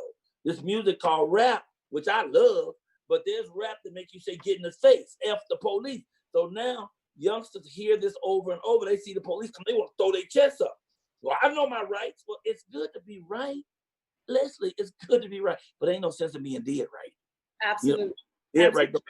No, the name of the game is baseball. And you're in these streets and you see the police, the name of the game is baseball. And in baseball, the object is to get back home and to get home safely. Even if there's a foul, you just want to get home and get home safely. Nowadays, as a Black person, when you walk out your door, you never know if you ever gonna come back safe. And you don't even have to do nothing. The police, the corrupt ones, have shown us you ain't got to do nothing for them to kill us. Not a thing. So you do have to do something to keep them from killing us. So if they show up, you don't want to act out, you want to act calm. You want to comply. With me, I don't have my registration or my ID in no box, nowhere. Mine is always right in the glove holder. If the police pull me over, it's in my hand by the time they come to the window, because I'm not reaching for anything under no circumstances. You can always see my hands. And I'll also encourage people, and I'm not trying to sell a product because I don't get no money from iPhone, but iPhone, everybody should have an iPhone. The iPhone has an attachment that's called I'm getting pulled over. You know about that? Do you? iPhone has an attachment. If I said to my phone, Siri, I'm getting pulled over, my phone immediately will turn into a camera and start filming. It will cut the music down on my radio and film what's going on. At that very second, it will alert you, it will alert my woman, my brother, and my daughter that I'm being pulled over by the police and where I am. And it will film until I stop it from filming. And when I stop it from filming, that film will go to my woman, to my daughter, and to my brother in Chicago. They will have a copy of that film and it will go to the iCloud and to what's that box? What you send large files to? Dropbox, automatically. And all you have to say, matter of fact, I'm gonna do it right now. This is my phone. That's iPhone. Hey Siri, I'm getting pulled over. Just a moment. Move it over a little bit. Working on that. Okay. All right. Well, good to know. That's good for all of us to know. Yep, it's right there in the camera. I can see everything. And it's alerting all my people right now that I'm being pulled over. When I tried it out the first time, my woman called me from upstairs in the bedroom. She said, baby, are they pulling you over on the couch? You know, so I'm just letting you know that this is what we should be telling our children. You should have your device. You see the police come and make sure you got your stuff in your hand and say to Siri, I'm getting pulled over.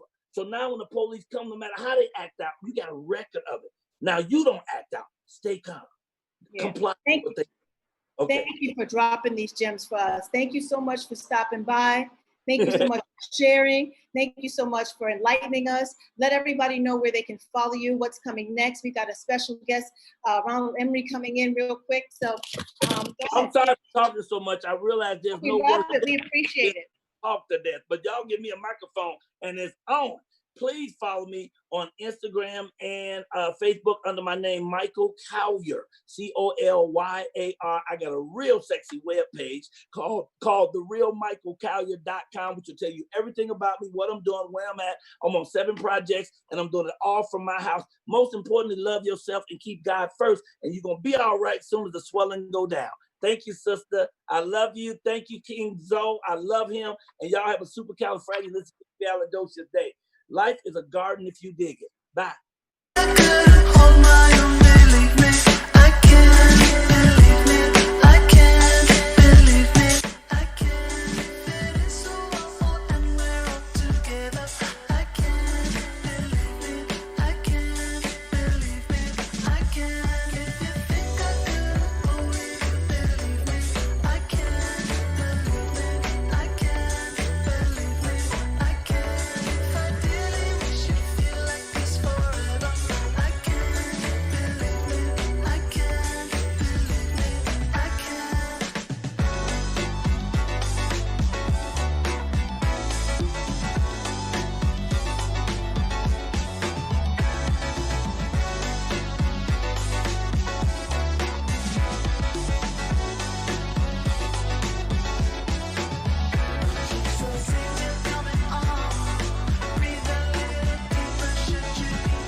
Yes, thank you for still rocking with us, everybody. I'm your girl, Big Les, and you are here on FTP Radio, Dash Radio. And of course, if you don't know, FTP, for the people, fight for power, and F the police. Pick one, choose one. They all stand for the same.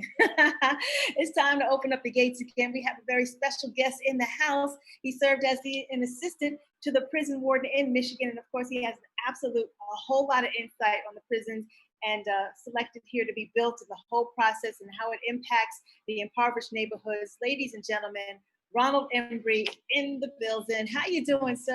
I'm wonderful. How are you? I'm amazing. Thank you so much for coming to share your insight with us and really educate us on what's going on behind those walls, man. Sure. It's a pleasure to be able to share time with you. What I would do is in my introduction, overall, if I was to give this talk a topic, I would probably call it the impact of the criminal justice system on the Black community. And what I'll do is start just to give people a little education, a little idea, so they're not ignorant of some things concerning the criminal justice system. The criminal justice system consists of law enforcement, which would be the police. Then you have the courts and the judges and lawyers and everything. And then you have the prisons, and mainly the prisons, detention centers, and the probation and parole system. And the very unfortunate thing about the prison system in the United States of America, even though the U.S. population as a whole, the whole country of the United States represents about 5% of the world's population, okay? About 5%.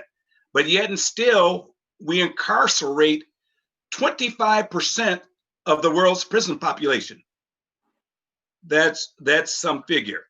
But another thing that I wanted to share is that the injustices that take place that end up leading young men and young women and children of color to prison actually start way before the prison system.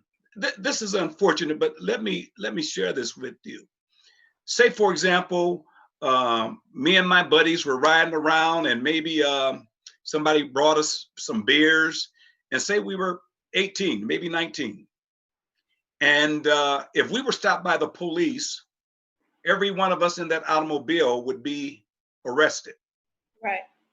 If it was the opposite in an area where they were white boys, they would be like, they perhaps would take the beer from them. You boys know better than this. Y'all go home, take the beer from them, and tell them to go ahead and go home without any police record at all. There's no police, so there's no record of them being stopped until the next weekend when they do it again. And then it'd be, what I tell you boys. But they're given opportunity after opportunity after opportunity. There's something else that I'll share with you, even in our school system. The young men that maybe they are a little active, they are labeled as troublemakers. They're labeled as learning disabled. They're labeled as hyperactive, when in actuality, it's because the fact that the teacher has not developed a viable lesson plan to keep their interest. I'm serious. It's, you listen, if you're repeating information to me that I've learned a long time ago, yeah, it's going to be difficult for me to sit there and listen to you repeat the same thing over and over and over again. So even past that point, if we really think about it, the laws are created by the ruling power. I want everybody to hear that. The laws are created by the ruling power. I didn't say the majority, I said the ruling power. If we look back to apartheid in South Africa, the Afrikaners were the minority by far, but they were the ruling power. So they create some laws called apartheid that keep people of color in South Africa oppressed. In the United States, after slavery, they had what were called Jim Crow laws, right, that kept us oppressed. After that, they had de facto segregation. Then they have redlining, and they still have things in laws, covenants where all over this country where they'll say this property cannot be sold to a person of color. If you will permit, I'd like to give one more example of how the laws are designed against us. And Just before think, you start that, let me just reintroduce sure. you again to everybody who's just checking in to Dash Sure. Radio, TP Radio. We've got Ronald Emery in the house. He is our expert, our in-house expert on the Michigan or the prison system really in general, but specifically for the Michigan area. And while he's joining me here, we're also recognizing the life of Tamir Rice. And we want everybody, we encourage and we urge everybody to really support the Tamir Rice Foundation.org. Whatever you can donate, whatever information is there so that we can stop these senseless killings. But the information that you've been sharing with us has been amazing. So please continue. Sure. Now let's talk about cocaine. It's just a subject. Let's talk about it. Someone that was convicted of possessing 1 gram of crack cocaine would receive 100. Listen to what I'm saying. 100 the times of a sentence that someone would receive if they had just a gram of regular cocaine. The sentence was 100 times more severe for crack cocaine than it was for powder cocaine.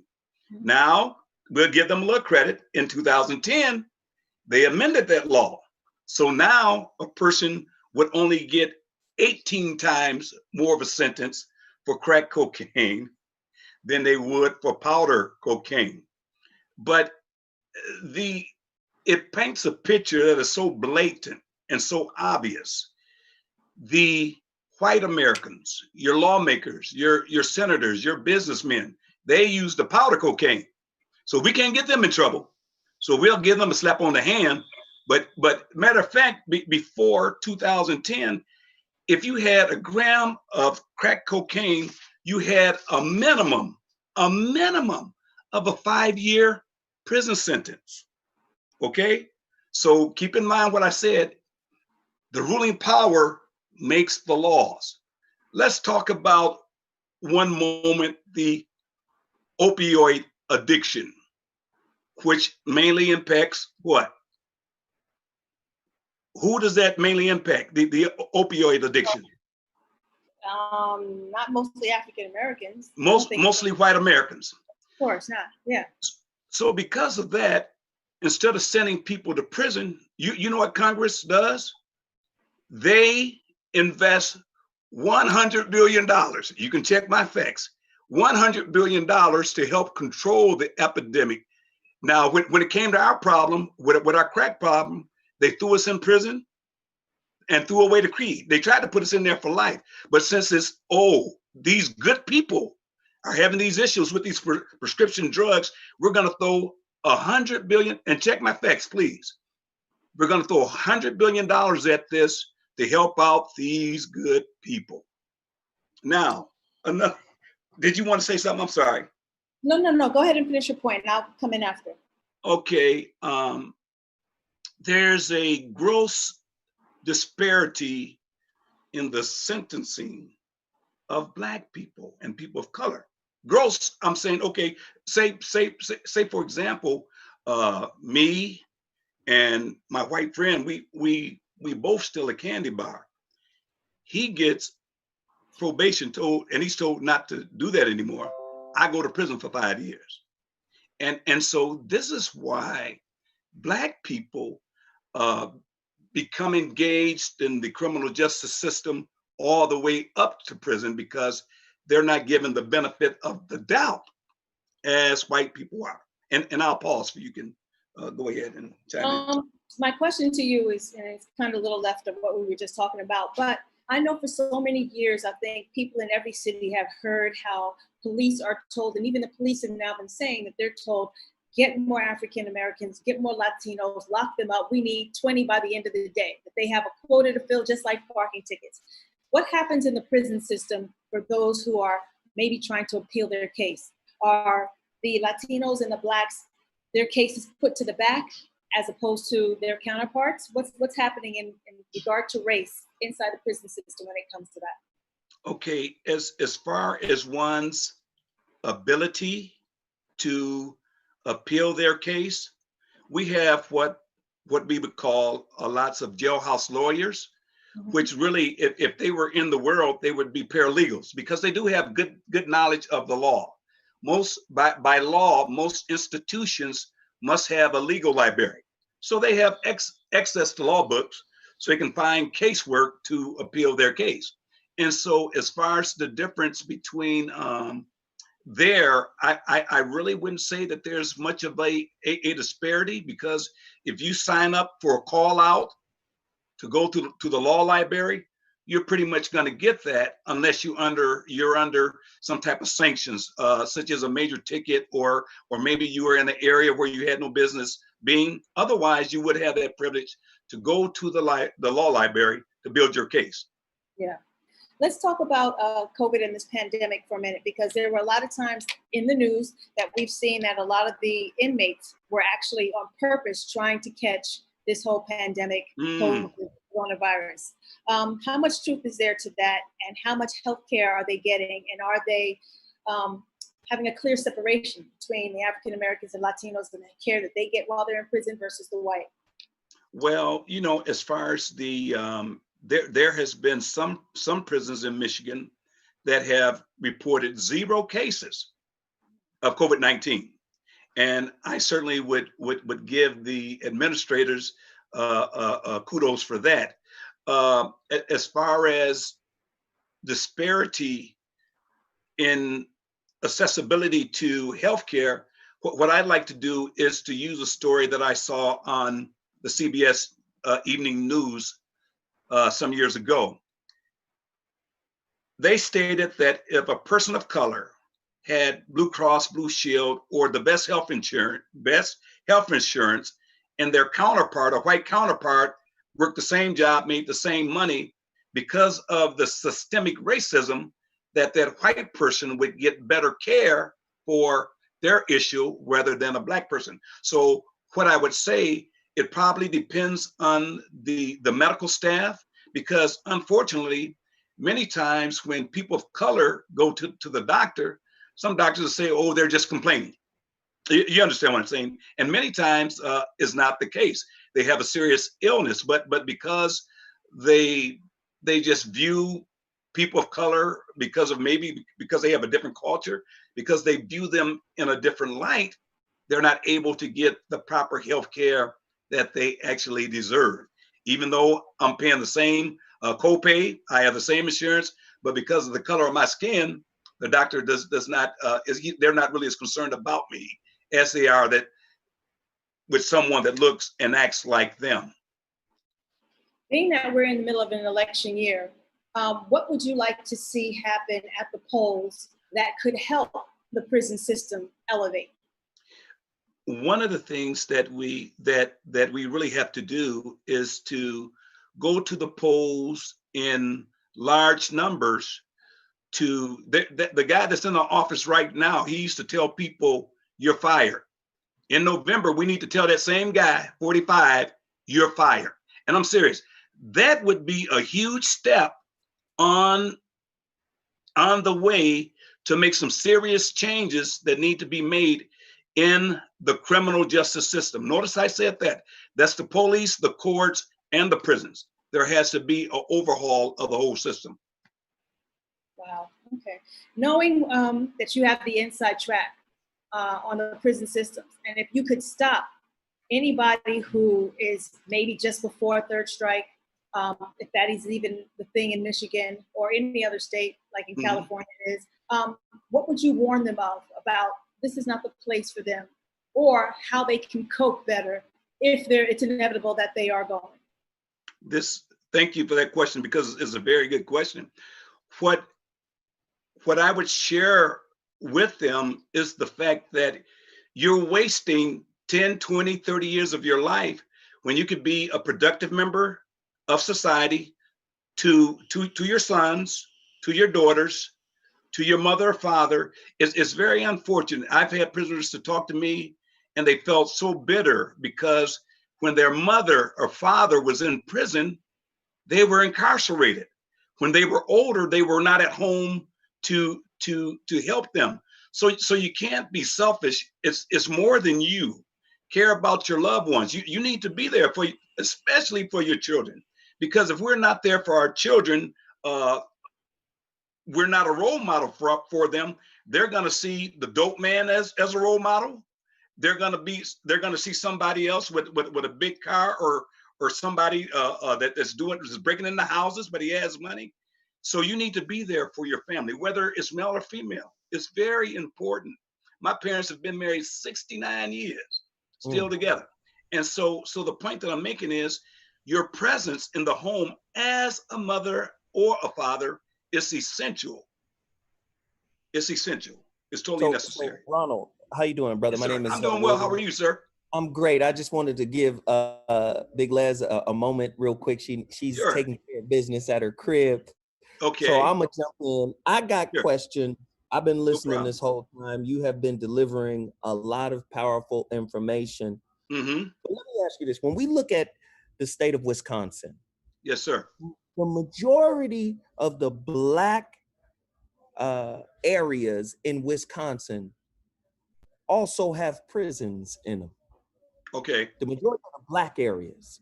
Yes. So my question to you is the prison system, the privatized prison system, using the impoverished areas where Black people live as a pipeline to fill those prisons? And if so, what is that process? What I see, the state of Wisconsin is a little different than the state of Michigan. So I'm very familiar with Michigan, not as familiar with Wisconsin. Mm-hmm. In Michigan, we have 2 prisons that were in metropolitan areas. They were in the city of Detroit. Okay. And so most of our prisons were in rural areas such as Jackson, Ionia, Marquette. I don't know if you've ever heard of these places, but yeah, these are very rural areas. And so the staff that worked there, the whole neighborhood was probably 99.9% white. And so who do you think are staffing those prisons? They're going to be white people. You would be hard pressed to find a prison in Michigan outside of the ones that were in Detroit. I will say to you that one of them is closed up, and the other one is now used as a reception center for anyone that's coming through any police unit, whether it's the U.S. Postal Service, Michigan State Police, Detroit City Police, Wayne County. They all go to the reception center there. So as far as people being piped to private prisons, for a while I think we had 1, maybe 2 private prisons in the state of Michigan. And I'm sure you're familiar with a judge. I'm not sure what state he was in, but he actually went to prison because yes, sir. He was making sure that people went to prison so he could send Black men to his prison, so he made money. He made money off of each case. Absolutely. Yeah. So it's a huge industry. It's almost like a modern day slavery, because if I can pay you $1, or I don't know, maybe $10 a day for 8 hours of work. Come on, you do the math. So Black men are to prisons as shark fins are to Japanese fishermen. You could unfortunately pretty much say that. Ooh, that hurt. That hurt. No, it's very unfortunate when all of your life, basically, people are looking for you to make one mistake from element. Matter of fact, it goes back further than I even mentioned. Even when it comes to Head Start and things of this nature, many families are told, well, you make too much for your child to be in Head Start, but in order for me to put my child into an early education program, it costs $1,000 a month. Where am I going to get that money? So right. The white children start out way ahead of mine because it's all about the money also. And then you may have a white student who's poor as a overall student, right, in high school, but their parents have that disposable income to be able to pay for that SAT prep course that costs $2,500, that guarantees Exactly. Yes, sir. a high SAT prep score. Or yes, sir. Or like in California, which you're in California, correct? Yes. Or you just pay one of your friends to lie for you and say that I was on this team, the volleyball team, I was on the kayak team, and get me into to Stanford, USC. You know what I'm saying? One of these UCLA, one of the premier universities, because I have money. So I got connections, so I can get my kid in, even though they may be dumb as a box of rocks. So now I ask you, what's the solution for Black people? Is the solution voting? Is the solution group economics? What is the solution? You know what? You actually answered that question yourself. It's a combination of a number of things. One other thing that I would like to add back in there. Did you know, I'll share this astonishing figure. Could you just give me a guess of what you think it costs to house a prisoner in the state of New York for 1 year? Just throw something out, what you think it might cost to house a prisoner in the Department of Corrections in the state of New York for 1 year. $75,000. Well, you're not far off. $69,355 for every prisoner that's in the state of New York corrections system. Suppose we took that money that we're spending on these prisoners and put it in early childhood education, free education for our kids. When we see children at risk in our schools, let's prop them up and give them the things that they need. So there needs to be a reallocation of funds, because I submit to you that it would be much less expensive to give a child a good education and give them a good foundation to build upon than to pay $69,000, $40,000, whatever, $70,000 a year to keep them locked up. And for what? Right. So it's a combination of all those things you mentioned, sir. You know, and of course, families, we have to stop. Check this out. If I have a good job at General Motors, as many men do in Michigan, say I have a good job at General Motors, and one day I stop at one of my boys' house and he offers me some crack, and I go ahead and fire it up. If I do that, even though I have 20 years at General Motors, I've lost that good job. My family's hit, man. Okay, yeah, it's over, brother Ronald. That whole family. Let me tell you something, Brother Ronald. I appreciate you for coming on. I appreciate your knowledge, your insight, your wisdom. I got hundreds of people watching this on multiple channels. Man, thank you so much for your insight. We learned a lot from you. I appreciate you for taking the time. And we got to move. We got a musical guest coming up right now. Leslie just rejoined us, but thank you again. Tell everybody where they can follow you, just in case people want to follow you. Okay, it's our pleasure. Now, if they'd like to reach out to me, and I will respond within a day. My email is rtembry@hotmail.com. If they want to reach out to me, I have so much information here. I know we don't have time, but I have like pages of stuff that I wanted to share with you all. But I hope that what I shared with you this evening was beneficial to our listeners. Absolutely, brother. Absolutely. Thank you so much again. And we appreciate you. Music guests on the way. Les is back. FTP Radio, Radio, Twitch. We appreciate you, Ronald. Thanks again. Take care. It's our pleasure.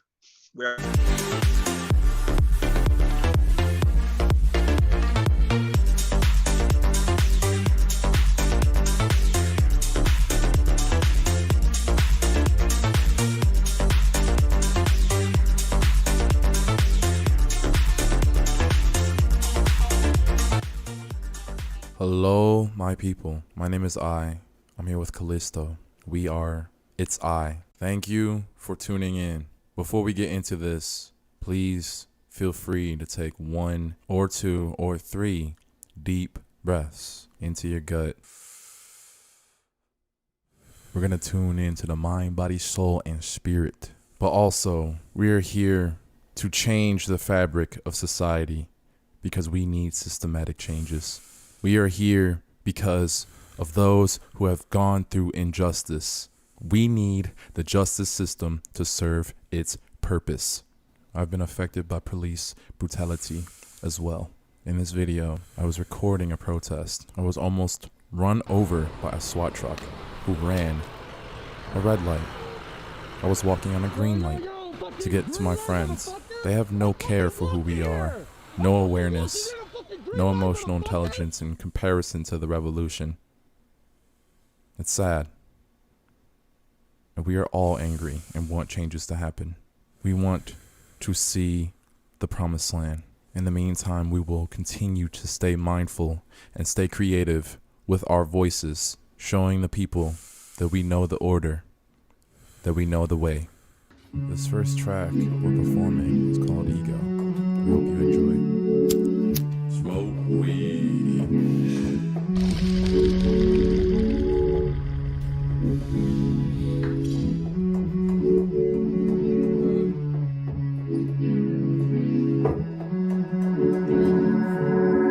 This is the song of the Matrix. But we might end up a backflip. It's a grid, it's a system. It's a grid like Tetris. Like players infinite. Wait. And 11, that's my day. That's my day. Hip hop was born in J. Wait. I am the one like 8 and 11. Added up, that's 10 in heaven. 1, 0, I'm tied to heaven. Tied to my states all about me. Like the Buddha, I feel enlightened. My mind been moving for me. Cut it back, check your ego, let it go. Had to learn slow, just to let it go, let you know. I woke up to realize that that's what I need. Wait, take a step back from the poison. For the revelation is elevation. And with the eyes that see the keys, and the minds that know the codes. Our immersion is pure. We decipher all the cures. It's a system called the Matrix. Over here, my end of a backflip. It's a good, it's a system. It's a good like Tetris, like players infinite. 8-11, that's my day. Hip hop is one of them. Hip hop is one of them. The second track is called Fear. It's been so many days, I don't forget why I stay. I do not come out and play. You a dummy boy. I was lazy like dragon. Irony is what happened. I'm gone like magic. Pop up like bling. Pop up like bling. Hey, pop up like bling. Wait, pop up like bling. It's been so many days. I don't forget why I stay. I did not come out and play. You a dummy boy. I'm just lazy like dragon. Irony is what happened. I'm gone like magic. Pop up like bling. Tell me what's happening. You act like you making these moves. What's good in town? You still rocking in town? Shit, show me the move. Actually, let me show you the groove. Let me show you the move.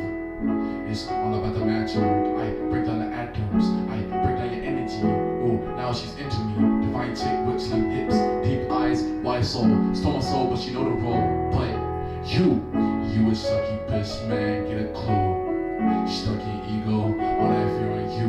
Like a short thumb on big nose, like Pinocchio. Gotta let it go, gotta learn to flow, gotta learn to go. Wait, all this pain, all this fear, all up in my entity. I can't even see the street, I don't even wanna eat. They just make me feel alright. They just make me feel alright. All this pain, all this fear, all up in my entity. I can't even see the street, I don't even wanna eat. They just make me feel alright. They just make me feel alright. You just run away while I take some fate. I might die today. I don't even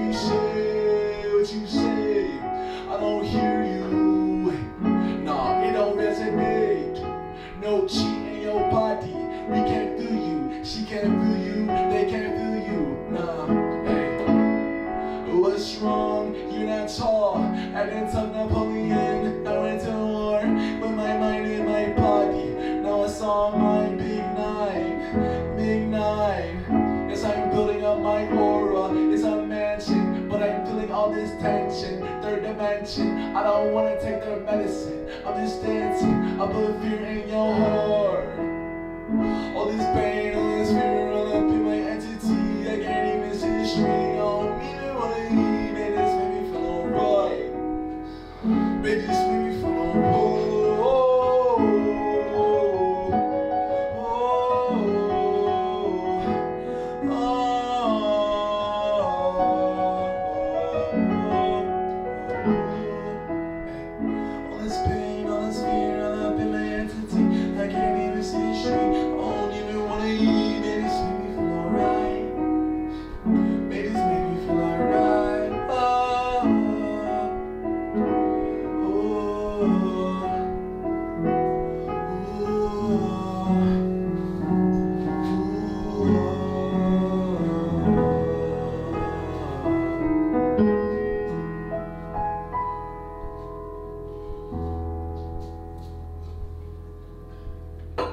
Our last track is called Impress Me, featuring B Shootin' and MC Freeman on the outro.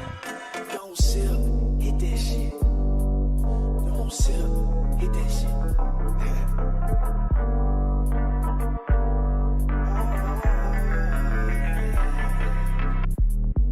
No self, be godless.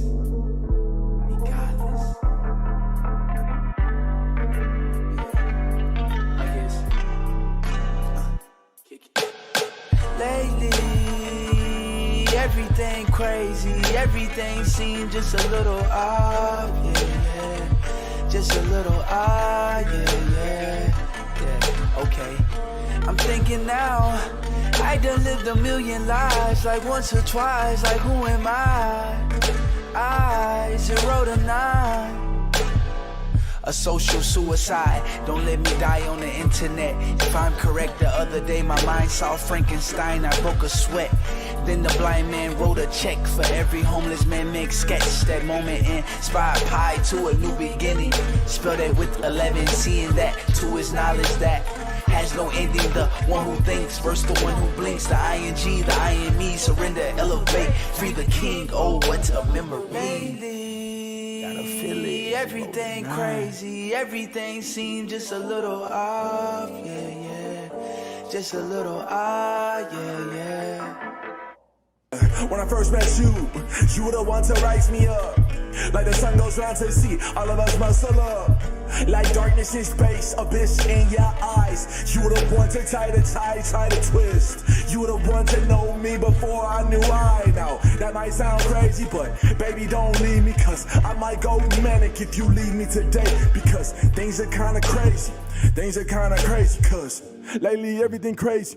Everything seems just a little off. I elevate, but it feels off. Stuck in ego, but to get off. I'm lost now, so where do I go? They want me, they come for my soul. Can't have it, it's covered in gold. The influence is growing old. Yes, do you know about the parasite? It might live inside of you. Control your every single move. Take your mood and attitude. Do what I can, take hold of it. Learn my body, observing it. They want to start, I'm fighting back. In the ring, I'm swinging back.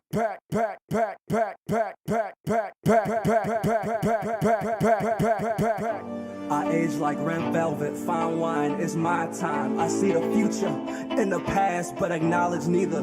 I don't need leaders, I need teachers that can empower the wing to fly and the dead to die and see past the lives and transmute the lies back in the truth, back in the truth, back in the youth, back in the youth.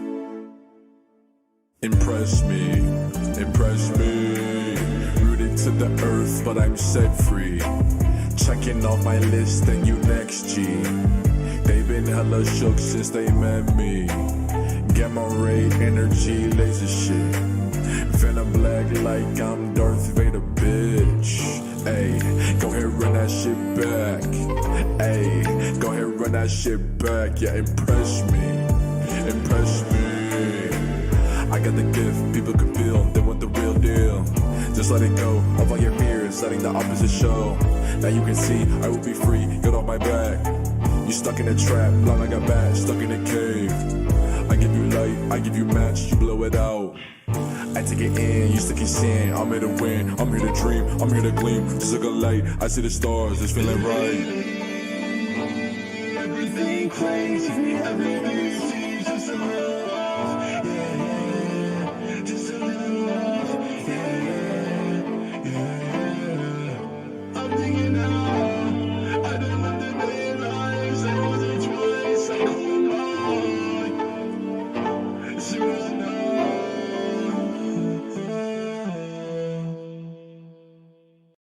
Thank you so much for tuning in. Remember, stay mindful, stay grateful, stay positive, stay focused.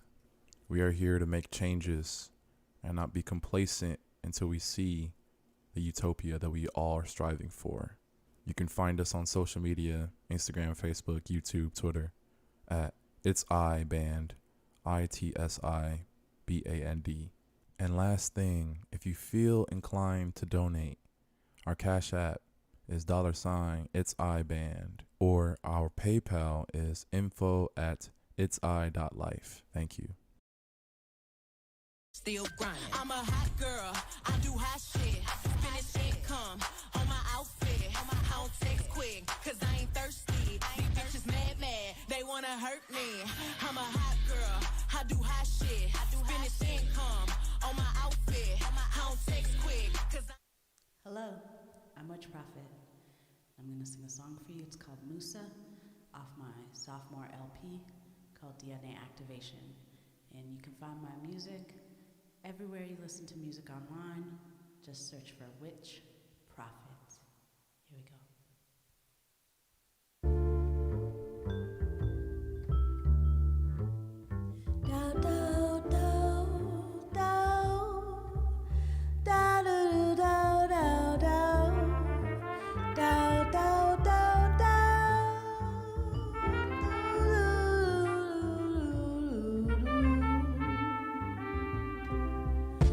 Where do we go from here? When the whole world is falling through darkness, and we cannot see the light, falling through darkness, and we cannot see. أبيت خيدنا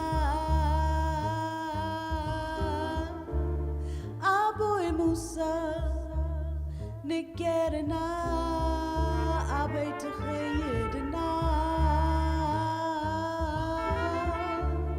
ممهر موسى نكرنا through darkness, and we cannot see the light. We're falling through, and we cannot see. Where do we go from here?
Where do we go from here?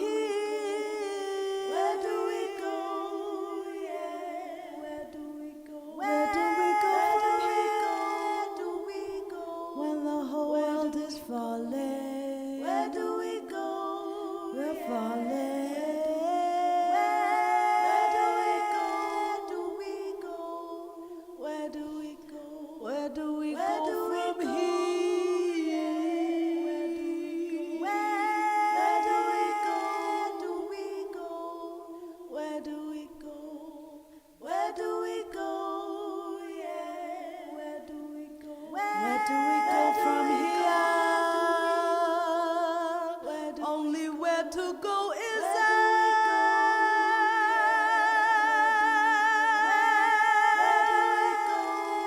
Only where to go is up. Yeah, yeah, yeah, yeah, yeah.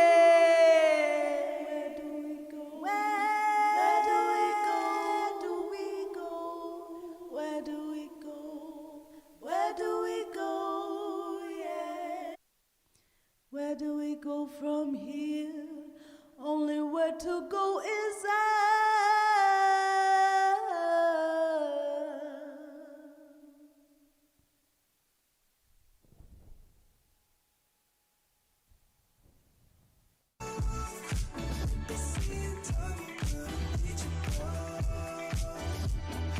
Was such that they ensured that the United States would come to its maturity under circumstances which mean that for a substantial proportion of citizens, life is nothing more than a living dead.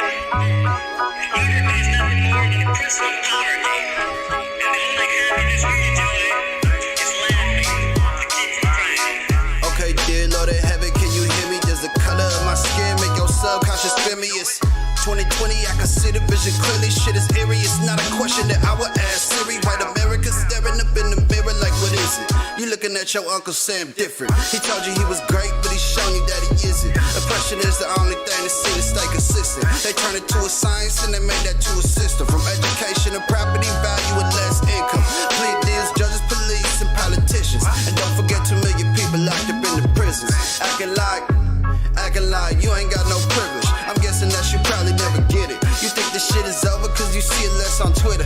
A lot of those police are still gonna be some future killers. A color people thought to be kinds of drug dealers, but they ain't up in the field, so we can't expect them to feel us. They see us as subhumans, savages, animals, a system of eat us alive, something like some cannibals. Imagine every time you leave the house, you risk death. We spend our whole lives with your knee up on our necks.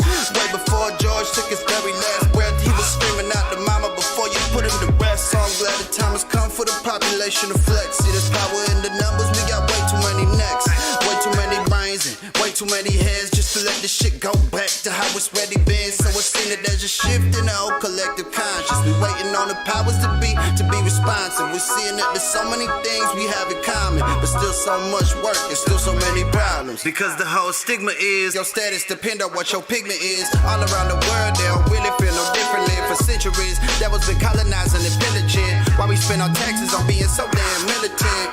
Been this way since the beginning of time. Been a battle just to stop the evolution of minds. They disguise their clan roles with a suit and a tie, or a gun and a badge. It's all nothing but masks. 2020 is a year of clarity. The force is preparing us for the end of disparity. Instead of the mindsets we picked up inherently. Don't let this moment pass you by, this time is a rarity. I leave you with this message just to question humanity. What is it to be crazy if you're born in insanity? But really is it love if I look like a criminal? How can we send a message all we know is subliminals? How can we know it's good if all we know is the miserable? How can you call us looters when you looted our minerals? How can you call us killers when we got you on video? How can you call us killers when we got you on video? More than once. Hey, move, pig, get out the way. Get out the way, pig, get out the way. Hey, hey. Move, pig, get out the way. Get out the way, get out the way. Hey, hey, yeah, yeah. Much love to you and yours. Yeah.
close, so I know you're mine. Look at what you do to me. You got me up on my feet. I don't do this. I'm loving what you do to me. You know how to get through to me. Let's do this. Show me something new to me. Love me like a fantasy. Never had a love like this before. So can't say goodnight. Can't say goodnight. Can't say goodnight. Can't say goodnight.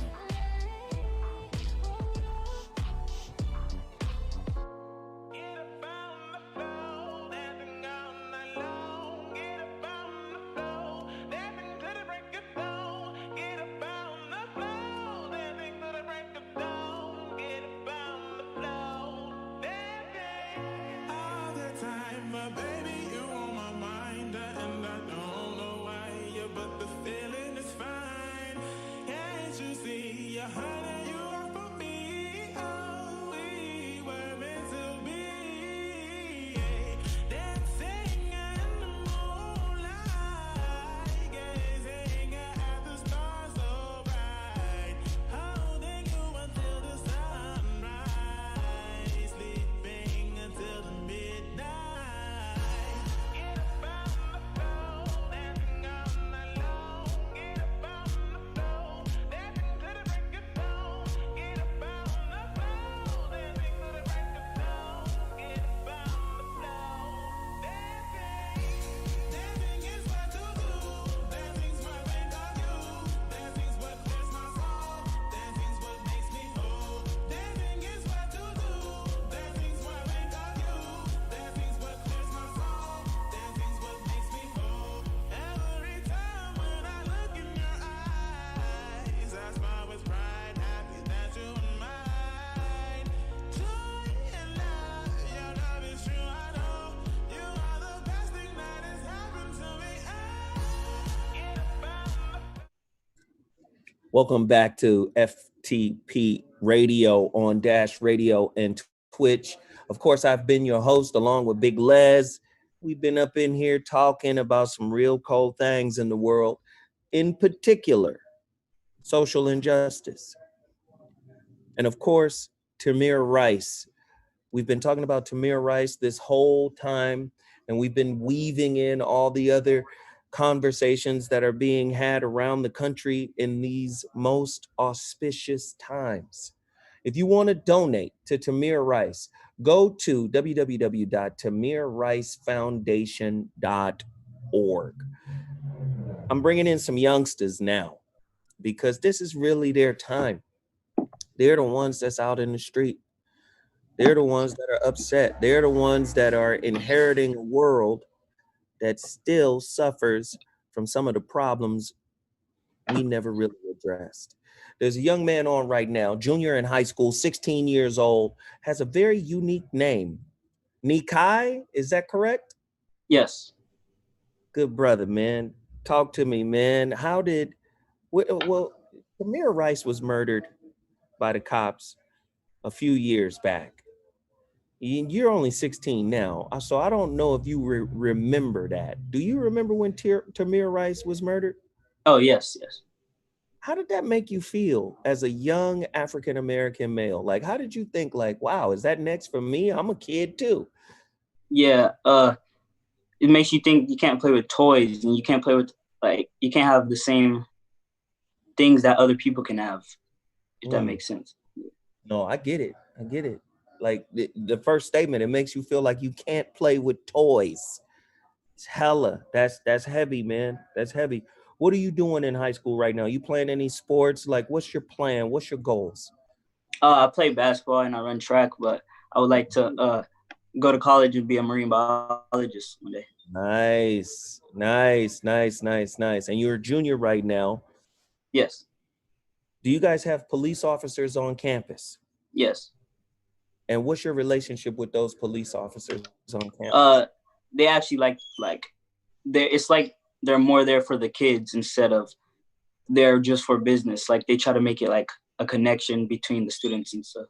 And that's what needs to happen throughout the United States. The Yes. police officers should act like they're on a campus as opposed to, they're in a war zone, because police officers have a decidedly different disposition when they're at school than they are when they're out in the streets. Right. So it's safe to say that you feel comfortable around police officers at school? At school, yes. Okay, so how does that differ when you're not at school? What is the Just feeling like? it's just because like I don't know, like other police officers might not have the same mindset as them. Wow. Crazy. What are your grades like? Great. You got good grades? Yes. Then you can go to college. Yes. You can go to college. Are you banking on basketball? Kind of low key? Yeah. Are you good? Yeah, I'm cool. What's your position? Point guard. Oh, you a PG? Yeah. Yeah. Who's your favorite point guard, young man? Russ Westbrook. Russ. Okay. Yeah. Okay. What about your defense? Oh yeah, it's like the number one thing I play. That's the number one. Well, as a point guard, you got to pass that ball. Yeah.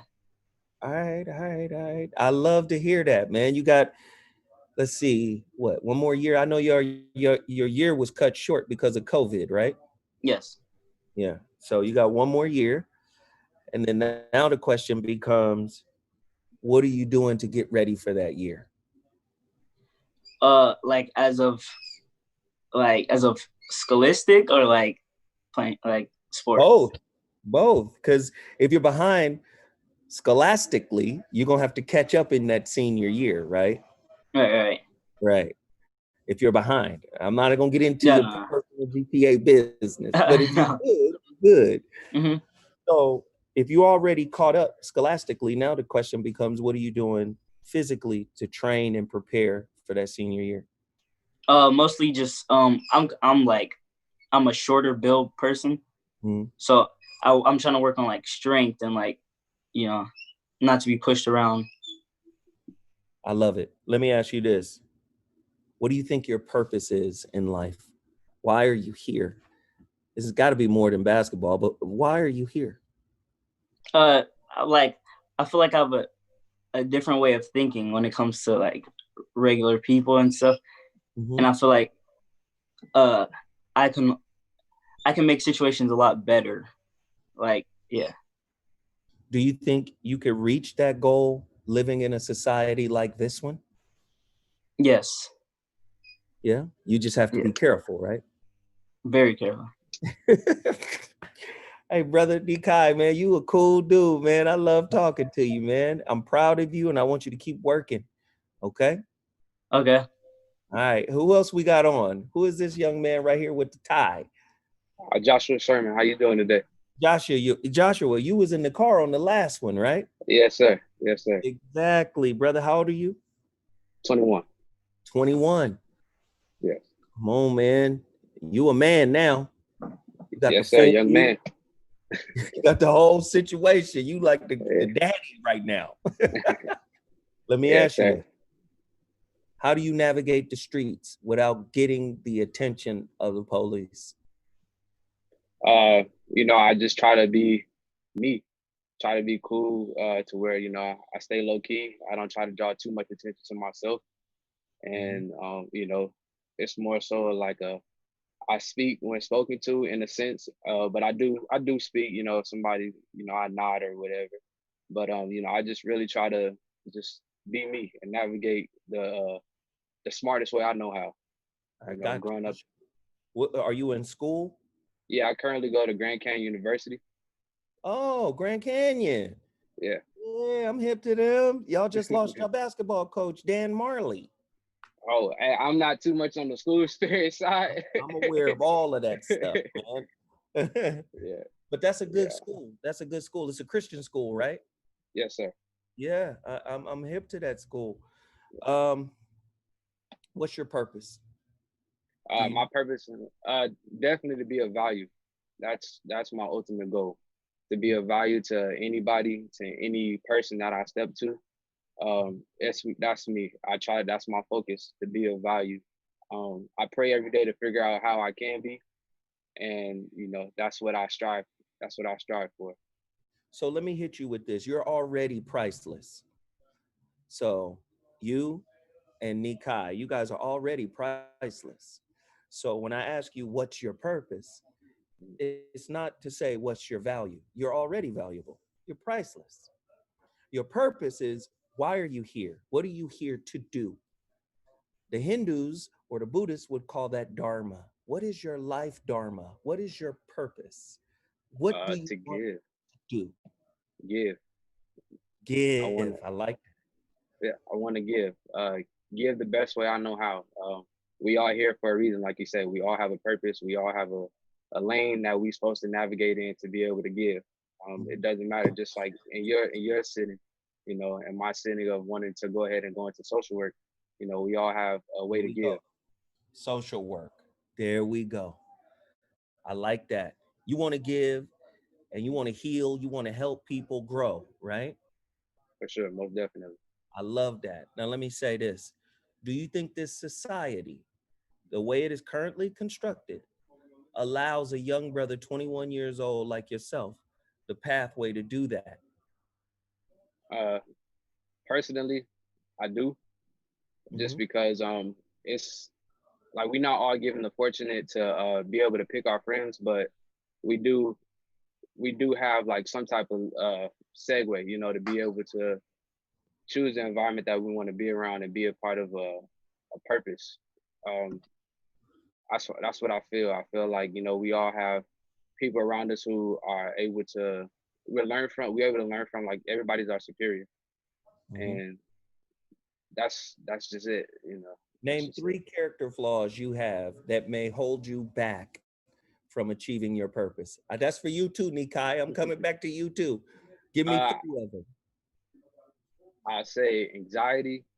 Anxiety. Um, uh, I'm working, so I mean, right now I'm in the process of still, like, every day it's a battle to continue to be confident. So, um, Confidence. confidence, because that's just at any point you gotta be brave and still just build up on your confidence. Mhm. Um, and my intelligence. So you want to continue to get smarter. You want to continue to Yes, learn, continue to yes. grow. Does this society offers or exacerbate, excite some of your anxieties? For sure, for sure. I hear my stories of my peers. I take into consideration what they say, and uh, I'm informed. I'm informed and I'm aware. So my discernment, I try to, like, when I'm in the environments that I'm in where it's just me as the minority. I don't try to, like, look out for it, but at the same time I do, just to see, like, is it really society, or is it my effort? Got it. Got it. So your 3 were anxiety, confidence, and And intelligence. intelligence. That's fair, man. I appreciate you sharing. Let me get Nikai's 3 too. Nikai, your 3. Name 3 Uh, things that's gonna hold you back if you don't deal with them, if you don't reconcile them. 3 things, character flaws. Character flaws. I do have ADHD kind of bad. Like, so I tend to get off track really easy. So And focus. Yeah. yeah, focus. Mhm. Like Josh said, like a lot of courage, like courage to do something. Mm. I need like motives to do something. So you're externally motivated. You want to be internally motivated, but you're externally motivated. Yes. Let me talk to you in basketball language. That's Lamar Odom. Right? Lamar Odom, Scottie Pippen, they need to be pat on the back and motivated externally to reach their goals. Right. But Michael and Kobe, internally motivated. They have it in their mind. I'm going to do this. I'm going to make this happen regardless, no matter what. Exactly. But which one is best to be? Internally or In externally? I would say internally, because like it's stronger if you can get it from yourself than Good others. answer. Good answer. Why? I mean, you can still succeed being a person who is externally motivated. You can still succeed. You just have to be mindful of who that external circle of friends are. They would have to be Exactly. high quality people that you could lean on, that you can extrapolate motivation from. But Yes. the key to being a man in this society is to understand what kind of society you live in, right? And Right. then Right. adjust, tailor make, how you deal and how you move according to what society is showing you, right? To be honest with you guys, wait, one more thing. Nikai, your purpose, what is it? Did you tell me? Yes. Why are you here? My Uh, brother said to give. Why are you here again? like I just want to like spread love, like let people know what how little things could solve so much. And like, I like, I like spread love. Listen, man, you guys are some beautiful children, man. Y'all some good people, good brothers. I'm gonna tell you like this. I'm a man with 3 children and I have one granddaughter. You gotta look out for your family, right? The only way to look out for your family is to embrace who your family is. Whatever is happening in that house, you guys got to make peace with each other. You got to make peace with your family, right?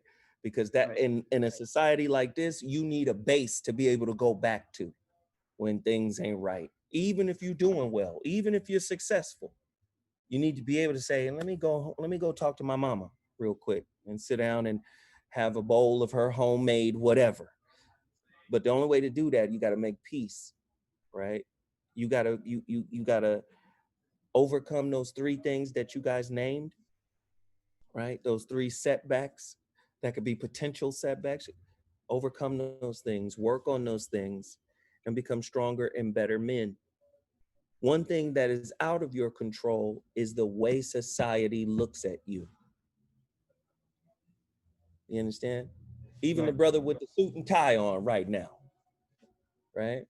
There was a professor from Harvard, black man, walked outside of his house, got locked outside of his house, and tried to hop through the window of his own house. And his neighbors called the police on him because he was black. Police arrested him. Come to find out, he's a famous professor, black man, got all the way to the White House. So even though you wear the suit and you're well groomed, America has a perception about who they think you are. And that is out of your power. You can work on yourself. You can become internally motivated. You can clear all your family trauma, right? Your house could be full of love. But if the world is full of hate towards you, that's not your responsibility to fix. Right. Either one of y'all could be a Tamir Rice. And nobody wants that anymore. I just want you guys to reach your goals. The goal of the giver, right? You want to give, you want to show love. The goal of the lover, I want to love, I want to show love. Well, you should be in a society that respects your desire to want to give and show love. Instead of just looking at your skin and saying, oh man, that's a predator, that's a monster, that's a super predator, as Joe Biden and Hillary Clinton called us many years ago, super predators. Well, listen, young men, I believe in you guys. I want you guys to continue to work hard. I want you guys to continue to focus on your dreams. But please understand, nobody is going to help you in this world but you. Right. You have to build your thing up. And then you get around like-minded people that want to contribute or share, but really you're responsible. You're responsible for where you end up. Yeah. Do the work. I got your back. I appreciate you guys for coming in and sharing. Thanks. Appreciate it. Thank you a lot. Appreciate it.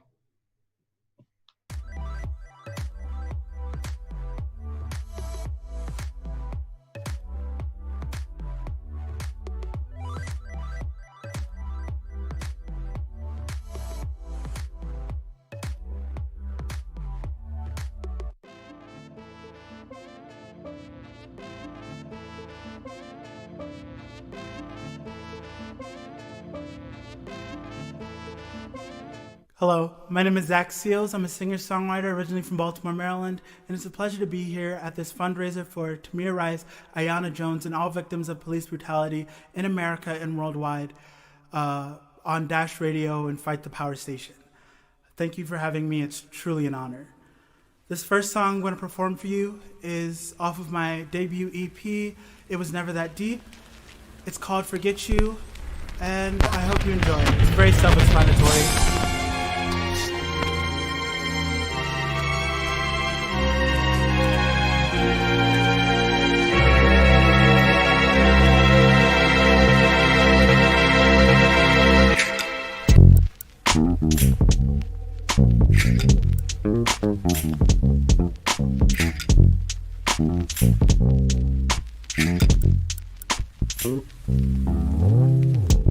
Guess I flew too close to the sun. I was foolishly optimistic. For a moment, it was fun. Almost thought that I could have it all. Thought I could be happy, but now I wanna feel nothing at all. Because my love don't want me in the way I want to end it. Hurts so bad that I can't breathe. And I keep hoping, wishing on a star. You'll take me miles away from my still beating heart. Hope I forget you in time, but I'll feel nothing. I won't see you every time I close my eyes and I won't feel lonely. I'll be alright on my own. Won't be so unhappy, cause I can't be the one you want to be. The one you want, be the one you want. I'd give my world to be the one you want. I honestly just don't know what to say. Don't know what I expected. I just want this pain to go away. Oh, if I feel far from here, walk 10,000 miles in deep space, and your voice so crystal clear. And I hate that I can't hold you safely in my heart, it's breaking. You took a different path.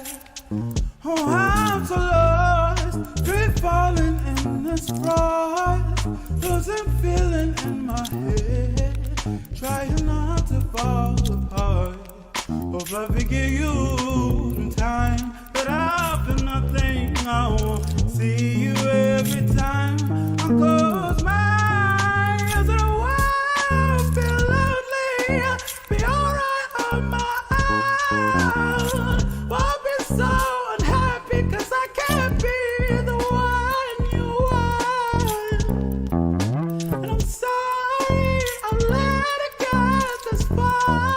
Just to let it go's the hardest part. When it comes to you, I catch my breath, I throw it to the sky. I learn to walk away, try to find some peace of mind. Oh no, oh no, no, no, oh no, no, no, I can't be the one you want. Oh no, oh no, no, no, no, no, I can't be the one you want. Oh no, oh no, no, no, oh no, no, no, I can't be.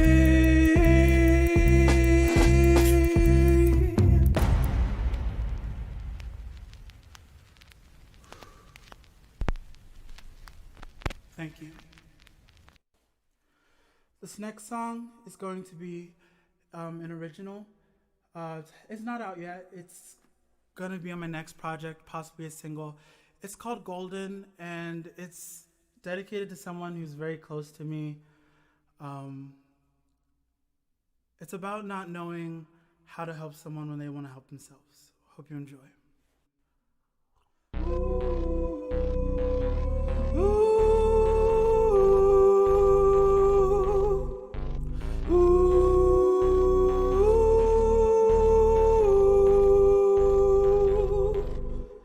Sing you to sleep, you're young and restless.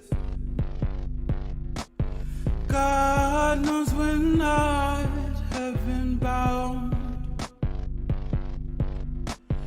lost in the depths of this ocean.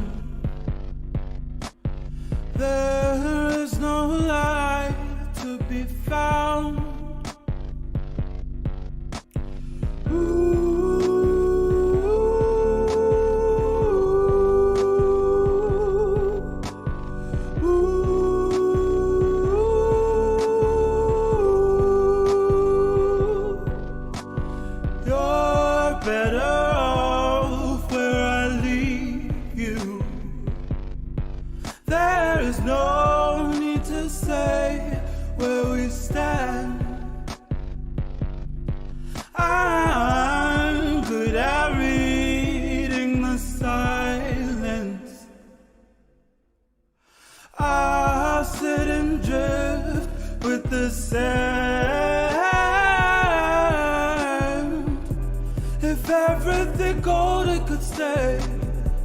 You'll claim my life away. Come home, you're drifting away.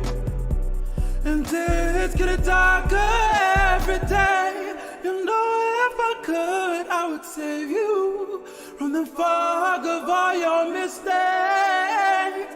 No, if I could, I would save you. I would swallow all of your pain. No, if I could, I would save you. But you're lost, you're stuck in your ways. You keep drifting away. And it's getting darker every day. I'd run across the sea and drag you back to the shore. Anchor chained to your feet, pull to the ocean floor. And I would sink with you in a different place, into no so distant time, in another life.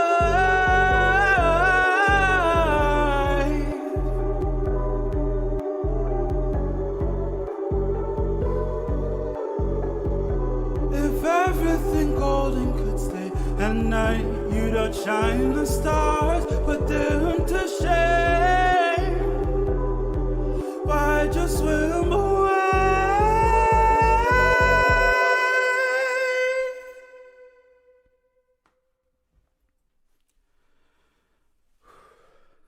Stay hydrated, kids. This last song is another unreleased song. It started at the beginning of quarantine, and now it's kind of finished. This one is called My. Can you tell me what? And I hope you like it. But can you tell me what? Can you tell me what? Can you tell me what? Marble is cold beneath the surface and polished till it's perfect, too expensive to touch. Shaped till it's beautiful and naked, to imitate the old gods and men time turned to mud. But can you tell me what good is a soul when it's gone rotten, like an apple you've forgotten, when beauty fades to dust?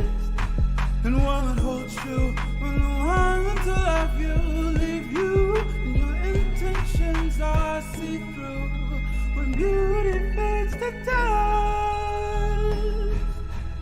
Oh, oh, oh, oh, hey, hey, oh, but I don't know.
Can you tell me what?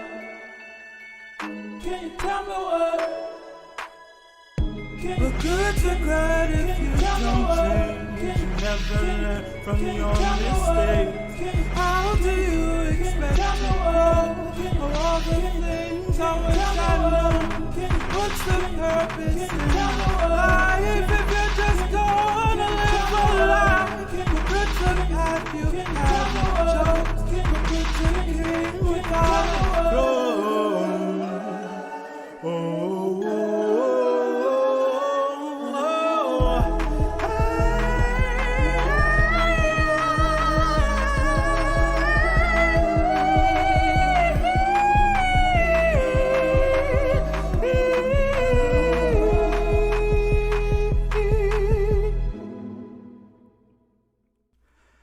Thank you. If you enjoyed any of my music, you can find me on Spotify, Apple Music, SoundCloud at Zach Seals, ZACHSEALS. Thank you for watching, and thank you for having me be a part of this fundraiser. Thank you, and good night.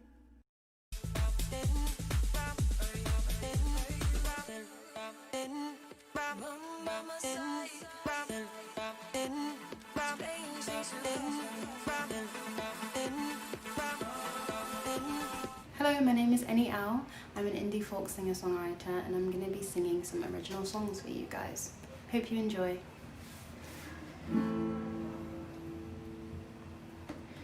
Ran from the ocean into the woods. I was running, oh running from you. You shot out an arrow, awakened my soul. I'm still running, oh running from you. Take me home, take me home, take me home, take me home. Pulled by the current, voices in my head, barely breathing, oh save me. My awakened heart is screaming, and I'm falling under your spell. I'm afraid, take me away. But I'll stay strong, and I will not for you be there, and I will not call your name, your name. The clouds will cry and the birds will sing. Oh, you're not listening to me, to me. Take me home, take me home, take me home, take me home,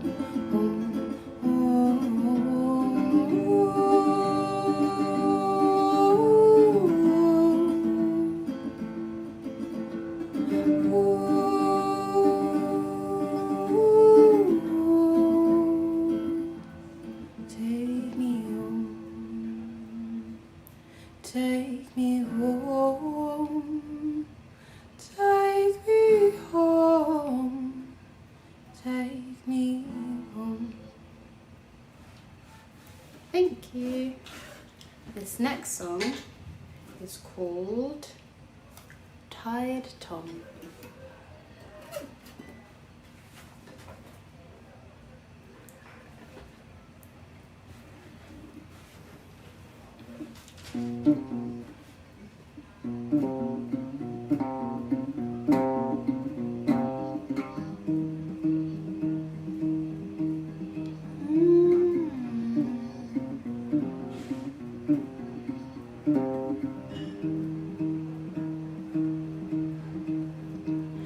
I've spent ages running after you,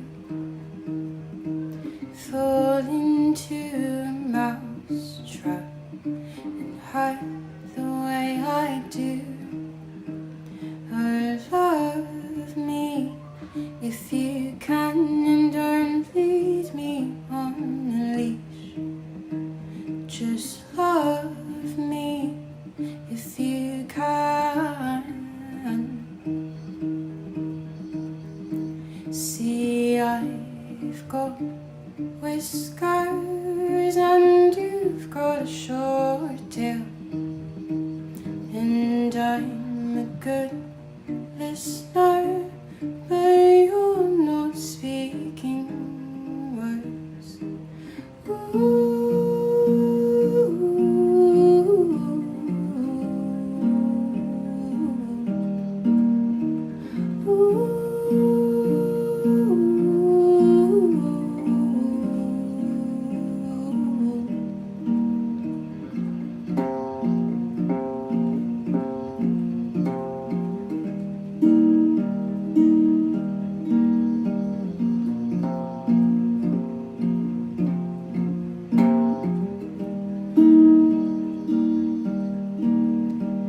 My paws are aching.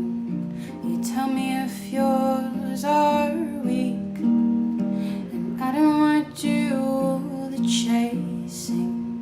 You turn around, please, and just love me if you can, and don't lead me on a leash. Just love me if you can.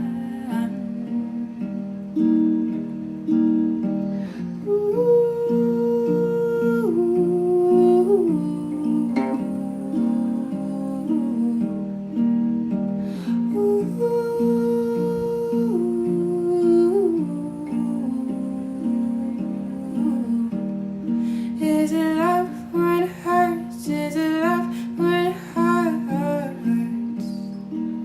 Oh no. Is it love when it hurts? Is it love when it hurts?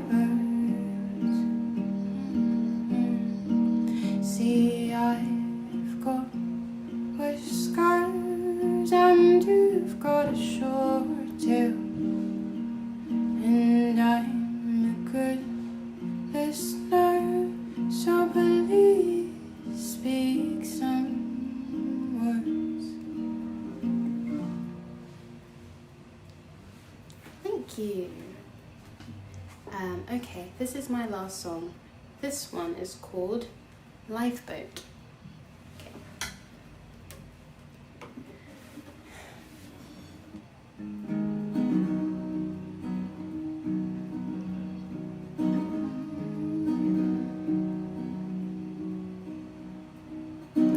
Put your faith in me.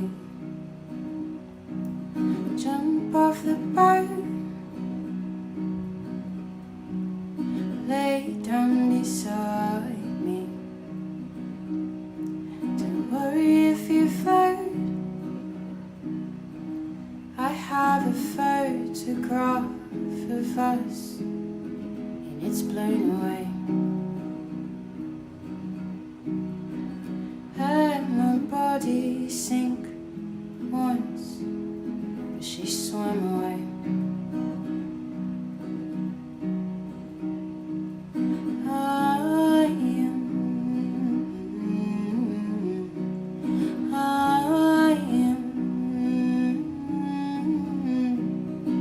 Close your eyes, you won't drown. Travel through your mind. If you're scared, take my hand. I promise you'll be fine. I let my lungs run out of air. She breathed it all. If you let go, I'll hold it in, and I'll let you swim. Oh, oh,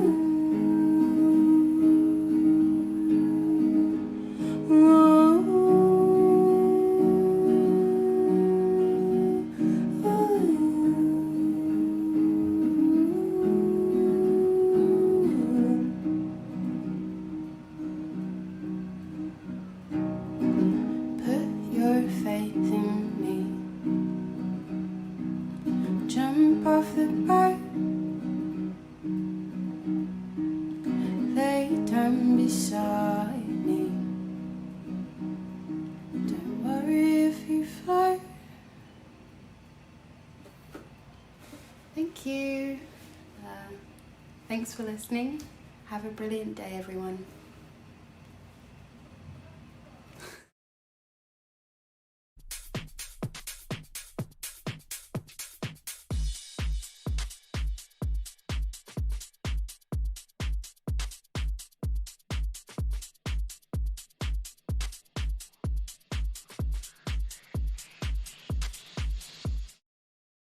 Did you guys see that shooting that happened 2 days ago? Because don't worry, if you missed it, there was another one yesterday. Baton Rouge, Louisiana, and Falcon Heights, Minnesota. 2 videos in 2 days of police fatally shooting 2 black men who, when you watch the video, did nothing to warrant them losing their lives. You know what makes these incidents even more painful is the fact that there are some people who don't even think that this police problem exists. America has a problem within its police force. And although this is a problem that disproportionately affects black people, it's not just a black problem, this is an American problem. James Steyer. Mr. Officer, Mr. Officer, you're killing us. Mr. Officer, what if that was my brother? What if that was my dad? What if that was my uncle? What if they were all I had? Mr. Officer, Mr. Officer, you're killing us. Mr. Officer, what if that was my brother? What if that was my dad? What if that was my uncle? What if that was all I had? We got pulled over for a busted tail light in the back. They killed my boyfriend. He's licensed, he's licensed to carry. He was trying to get out his ID and his wallet out his pocket, and he let the officer know that he had a firearm and he was reaching for his wallet. Told him to get his hand out. You told him to get his ID, sir, and his driver's license. Y'all supposed to be the heroes though. You know, protect and serve. Y'all taking us off of the earth. I see the police and they fuck with my nerves. They pulling me over, I'm showing them both of my hands and watching my words. I got insurance, no warrants, he pointing his gun like he wanna blow it. Tell me why we gotta die. He went for his wallet, reached for a gun, you think that's some shit he'll try? On the cop, he can't breathe and you still choking him, man, why would he lie? Your knee in his neck, you ain't gotta do all that. It's one against 5. R.I.P. Mr. Officer, Mr. Officer, Mr. Officer, yeah, Mr. Officer, what if that was my brother? What if that was my brother?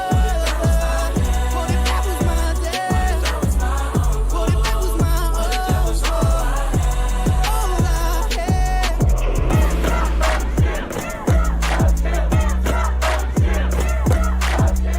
Who's that? DJ Steyer.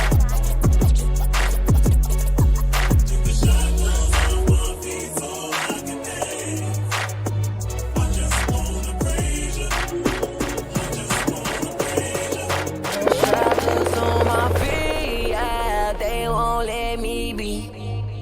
Won't you set me free? Pray this on me. Shackles on my feet, oh, they won't let me be. Won't you set me free? Pray this on me. Pray this all on me. Let me go. Let me go. I've been going through so much, I swear these people let my throat. That's on me, that's on mamas. On my mama, I can't take no more, so miss me with that drama. Get your commas, get your rec straight. Get your facts straight. Hold me down, I rise up on her like the tax rate. Keep my past straight, never lack faith. God been working, they gon' have to hold me back, man. And tell them, you can pick a side if you wanna. You already know who I roll with. You don't want no problems with me. You don't want no problems with me. You don't want no problems with me. Get these shackles on my feet, yeah, they won't let me be. Won't you set me free? Pray this on me. Pray this on me. I got them shackles off my feet, yeah, yeah. Can't put me back up in them streets, yeah, yeah. I couldn't move, but now I'm free, yeah, yeah. I got them shackles on my feet, yeah, yeah, yeah. Speaking to CNN earlier today, Castile's mother, Valerie, was quietly outraged. We're being hunted every day. It's a silent war against African American people as a whole. Even if I told you, still won't understand what happened. Rather be myself if people look at me, don't matter. A rock star nigga, just trying to keep it kosher. Trying to keep my eyes on my own paper like my teachers told me. Soon as niggas think it's over, poof, #1 on the charts, I'm there vicariously. Oh, there they go. Biasly pushing negative narratives, I'm ready though. Cops wanna pull me over, embarrass me. Abusing power, you never knew me, thought I was arrogant. As a juvenile, police pull their guns like they scared of me. And we used to howl, crackers treat us now, that's the scary thing. Want anything we good at and we cherish it. Now we all fed up and niggas coming back for everything. Rock stars, nigga. Just watch the news, they burning cop cars, nigga. Kill another nigga, break the law and call us outlaws, nigga. What happened? Want us to keep it peaceful. Should've seen them hating bitches' face when I bought that Lamborghini. Throw up my middle finger. Police can't catch me this up. Brand new Lamborghini, fuck a cop car. With a pistol on my hip like I'm a cop. Have you ever met a real nigga rock star? This ain't no guitar, bitch, this a Glock. My Glock told me to promise you gon' squeeze me. You better let me go the day you need me.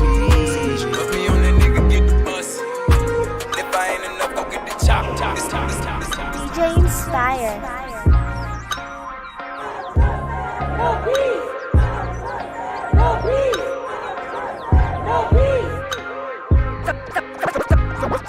First things first, rest in peace, Uncle Phil. For real, you the only father that I ever knew. I get my bitch pregnant, I'ma be a better you. Prophecies that I made way back in the veil. Fulfill. Listen, even back when we was broke, my team ill. Martin Luther King would have been on Dreamville. Talk to her. Martin Luther King would have been on Dreamville. Talk. Martin Luther King would have. Martin Luther King would have been on Dreamville. Talk to her. I have a dream that my 4 little children will one day live in a nation where they will not be judged by the color of their skin, but by the content of their character. I have a dream today. Martin had a dream.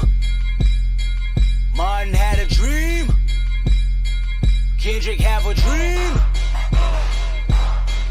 All my life I want money and power, respect my mind or die from last child. I pray my dick get big as the Eiffel Tower, so I can fuck the world for 72 hours. Goddamn, I feel amazing. Damn, I'm in the matrix. My mind is living on cloud 9 and this 9 is never on vacation. Start up that Maserati and vroom vroom, I'm racing. Popping pills in the lobby and I pray they don't find her naked. And I pray you niggas is hating. Shooters go after Judas. Jesus Christ, if I live life on my knees, ain't no need to do this. Park it in front of looters. Next to that church is chicken. All you pussies is losers. All my niggas is winning, screaming all my life. I want money and power, respect my mind or die from last child. I pray my dick get big as the Eiffel Tower, so I can fuck the world for 72 hours. Goddamn, I got bitches. Damn, I got bitches. Damn, I got bitches. Wifey, girlfriend, and mistress. All my life I want money and power, respect my mind or die from last child. DJ Inspire. Thank you. Far too kind.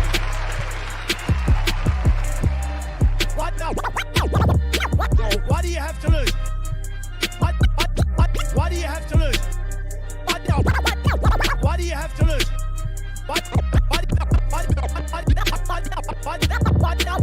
Why do you have to lose? You're living in poverty. Your schools are no good. You have no jobs. 58% of your youth is unemployed. What the hell do you have to lose? Reporting live from the other side of America. Mama let me sip the 40. I was just a shorty. Damn. Then I started spitting garlic, and they said record me. Man. I feel like this shit was for me. This shit is my story. Facts. Yeah, jumped out the porch, I got a Porsche, no take it back. I'm on the block with the killers and holding my own, of course, yeah. I see my mom and dad separate, ain't talking divorce. Said daddy was living by the fire, and he died by the torch. I'm where the 8Ks is, we like the baby kids. Ain't ever daddy, I listen to suckers the same way that Ray did. I'm selling Smithers and HKs, and I just was a grade 8 kid. Ain't on no guy, and we grew up with hitters and did everything they said. Point out the block, we spinning that. Running the spot, we getting that. Give us some work, we flipping that. I'm hitting from jet, I ain't hitting back. I need a lawyer, money for commissary, and nobody ain't sending that. I'm in my cell, like when I get out, I'm making a movie, no Cinemax. home and I'm fresh on bail. Phone chirping, it was next to tail. Block popping, it was extra sale. Big dog, they ain't showing remorse. I was begging just to catch a cell. Same block, we was going to war. I was praying I ain't catch a shell. Ooh. We ain't starting for 1,000 nights. Living like we trying to die tonight. Glock 40 sound like dynamite. I was fucking up my car money. Selling soap like it's China white. OG said you fucking a block up. I was mad, I was trying to fight. Nigga, we home. Mommy at work, daddy he dead. Nigga, we home. Stomach growling like an AMG. Going to bed, we home.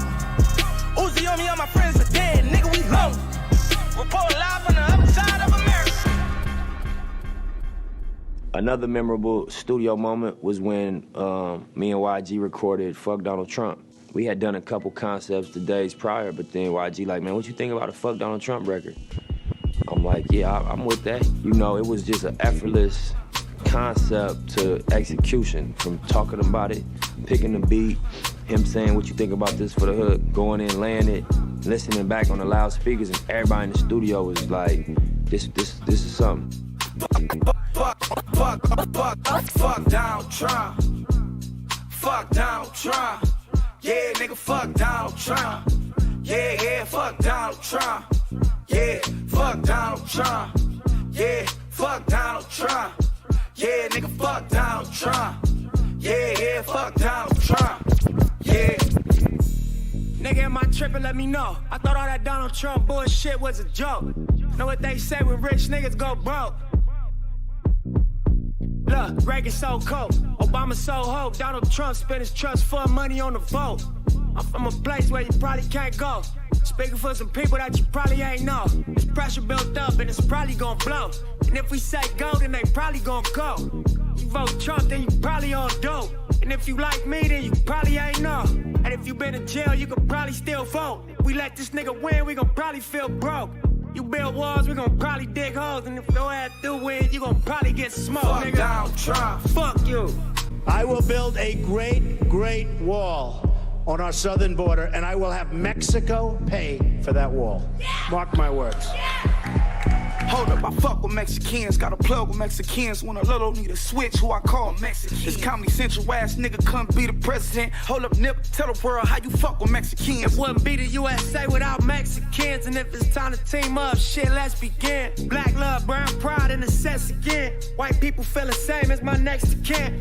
Let this nigga win, God bless the kids. God bless the kids, this nigga wicked and weird. When me and Nip link, that's Bloods and Crips. When your LA rally, we gon' crash your shit. Fuck Donald Trump. Fuck Donald Trump. Yeah, nigga, fuck Donald Trump. Yeah, fuck Donald Trump. Yeah, fuck Donald Trump. Yeah, fuck Donald Trump. Yeah, nigga, fuck Donald Trump. Yeah, fuck Donald Trump. As the 32-year-old Castile lay dying from multiple gunshot wounds, the officer who shot him keeps his weapon pointed through the car window. Reynolds' 4-year-old daughter watched it all from the back seat. Oh my God, please don't tell me he's dead. Please don't tell me my boyfriend just went like that. Reynolds is cuffed and put in the back seat of a patrol car. Composed throughout, at one point, she breaks down, comforted by her daughter. It's okay, I'm right here with you. Ready for the war, we got our boots strapped. 100 deep on State Street where the troops at. The mayor line say didn't see the video footage, and everybody wanna know where the truth at. On the south side where it's no trauma centers but the most trauma. A lot of cannons but you don't want no drama. I can't imagine if it was my own mama. Got her firstborn son stole from her. He never had a chance and we all know it's cause he black. Shot him 16 times, how fucked up is that? Now the police superintendent wanna double back. Cops speeding up to the block like a running back. Tension is high, man, these niggas is irate. You can see it in their eyes, they wanna violate. Screaming out oink oink bang bang, gang gang gang gang. Murder murder murder, they mind state. I just made me a meal and still militant. This ain't conscious rap, this shit ignorant. Nigga hair trigger ain't no fun when the rabbit got the gun. When I cock back, police better run. 1, 2, 3, 4, 5, 6, 7, 8, 9, 10, 11, fuck 12. 1, 2, 3, 4, 5, 6, 7, 8, 9, 10, 11, fuck 12. 16 shots and we bucking back 16 shots. 16 shots and we bucking back 16 shots. They threw a little girl down on the pavement, pushed her with a bike and said, stay out the way, bitch. She was bleeding on the ground through her braces. This what happen when niggas don't stay in their places. The mayor dumping weight, he fired the superintendent. But resignation come with bonuses and recognition. So we gon' break in the stores on Magnificent Mile. And if we gotta go, let's go to prison in style. Cops killing kids and staying out of jail. Cops killing kids and staying out of jail. Cops killing kids and staying. Cops killing kids and cops killing kids and staying out of jail. But Bobby Shmurda can't even catch bail. So it's 1, 2, 3, 4, 5, 6. Now I got everybody yelling out fuck 12. 1, 2, 3, 4, 5, 6, 7, 8, 9, 10, 11, fuck 12. 1, 2, 3, 4, 5, 6, 7, 8, 9, 10, 11, fuck 12. 16 shots and we bucking back 16 shots. 16 shots, and we bucking back 16 shots. There's a war on drugs, but the drugs keep running. There's a war on drugs, but the guns keep ringing. Me and Lord got a clip with an extendo, and we rolling with it hanging out the window. We on 16th riding by the police station. We might make a pork rind out of pig, bro. Somebody tell these motherfuckers keep their hands off me. I ain't a motherfucking slave, keep your chains off me. You better hope this 9mm jam on me or get blown. I hope you got your body cam turned on. Fuck a black cop too, that's the same fight. You got a badge, bitch, but you still ain't white. This for Laquan on sight. When you see Van Dyke, tell him I don't bring a knife to a gunfight. 1, 2, 3, 4, 5, 6, 7, 8, 9, 10, 11, fuck 12. 1, 2, 3, 4, 5, 6, 7, 8, 9, 10, 11, fuck 12. 16 shots, and we bucking back 16 shots. 16 shots, and we bucking back 16 shots. Tell me what democracy looks like. This is what democracy looks like. Tell me what democracy looks like. This is what democracy looks like. DJ Inspire.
Kimani Gray, say his name. Kimani Gray, say his name. Kimani Gray, won't you say his name? John Crawford, say his name. John Crawford, say his name. John Crawford, say his name. John Crawford, won't you say his name? Michael Brown, say his name. Michael Brown, say his name. Michael Brown, say his name. Michael Brown, won't you say his name? Say his name.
Here's Trump's take on what's happening. Our nation has been gripped by professional anarchists, violent mobs, arsonists, looters, criminals, rioters, Antifa, and others. No, he is gripped by that. This country is gripped by outrage over abuse of force. He never mentioned that. He didn't mention the murder. He didn't mention any injustice. He didn't mention the pain, and he didn't mention the hurt. That man is the only person elected to represent us all, and yet he looks out only for himself. Always, in all ways. DJ Inspire.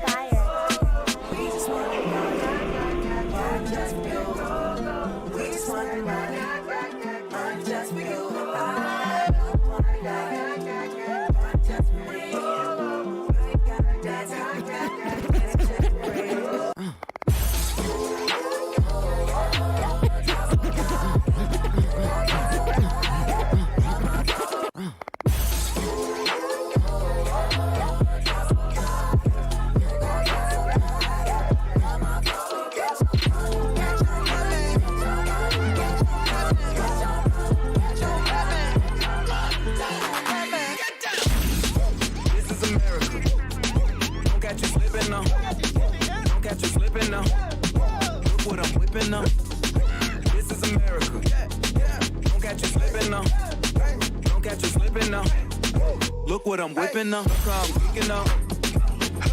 I'm so pretty. I'm on Gucci. I'm so pretty. I'm on get it. This is Sally. On my Kodak. Black. Ooh, know that.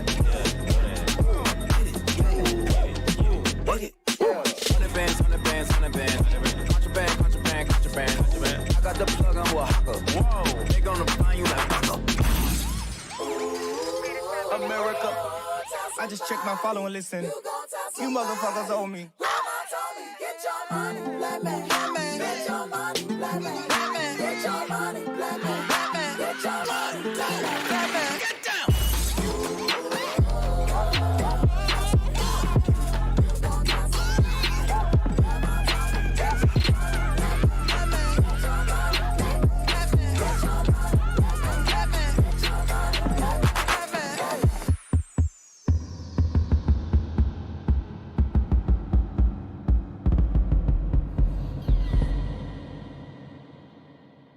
My point is like, okay, somebody was asking me like, don't you think there's good cops? Of course. But this is the thing. I think there are good and great people who are cops. Right. But I think the term good cop It's a conundrum. It's an oxymoron. Right. Because the job ain't good. The job ain't good. The machine, they are a part of a machine that's not good. They are agents of a machine that are not good. Are there good people in those roles? Absolutely. Right. Great people who really thought they were joining to make a difference and make a change, but now find themselves currently fucking up. And I'm in denial. And it don't take no x-ray to see right through my smile. I know I be on the go. And it ain't no drink out there that can numb my soul. Oh no. All we wanna do is take the chains off. All we wanna do is break the chains off, man. All we wanna do is be free. All we wanna do is be free. All we wanna do is take the chains off. All we wanna do is break the chains off. All we wanna do is be free. All we wanna do is be free.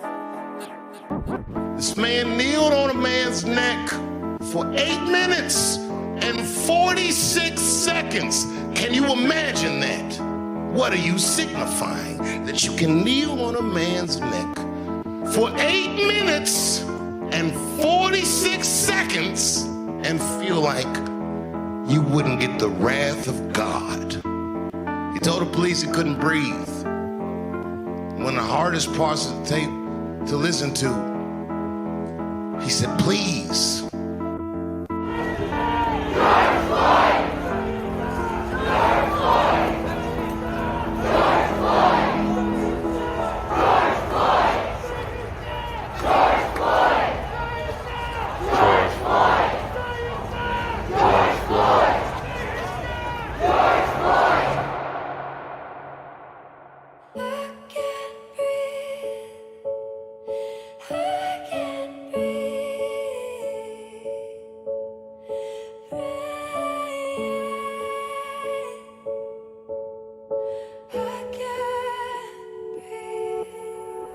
DJ Inspire.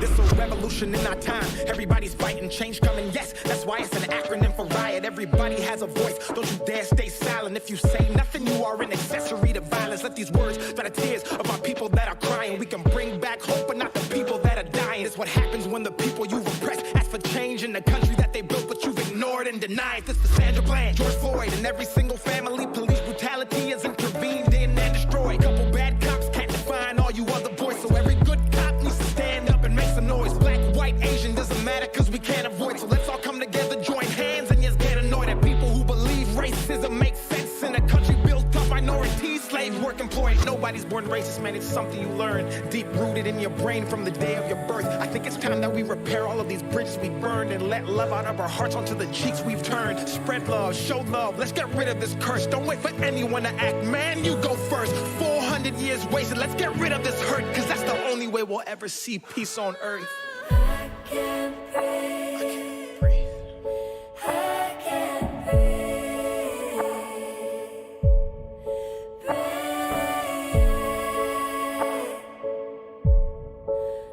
can't breathe.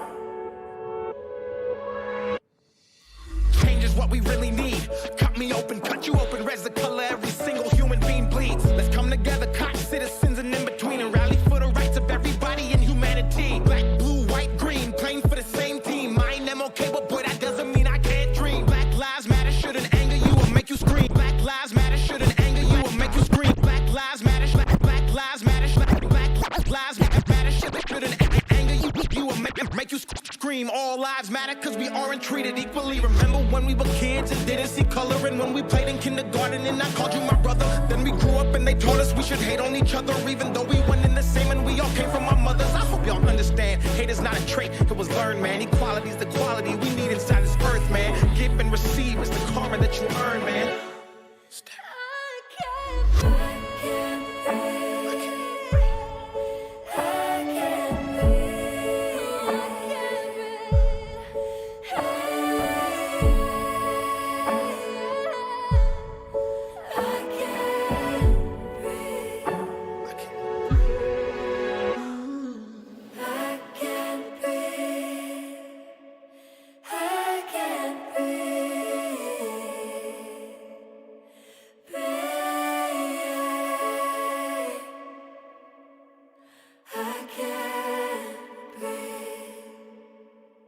Black Lives Matter.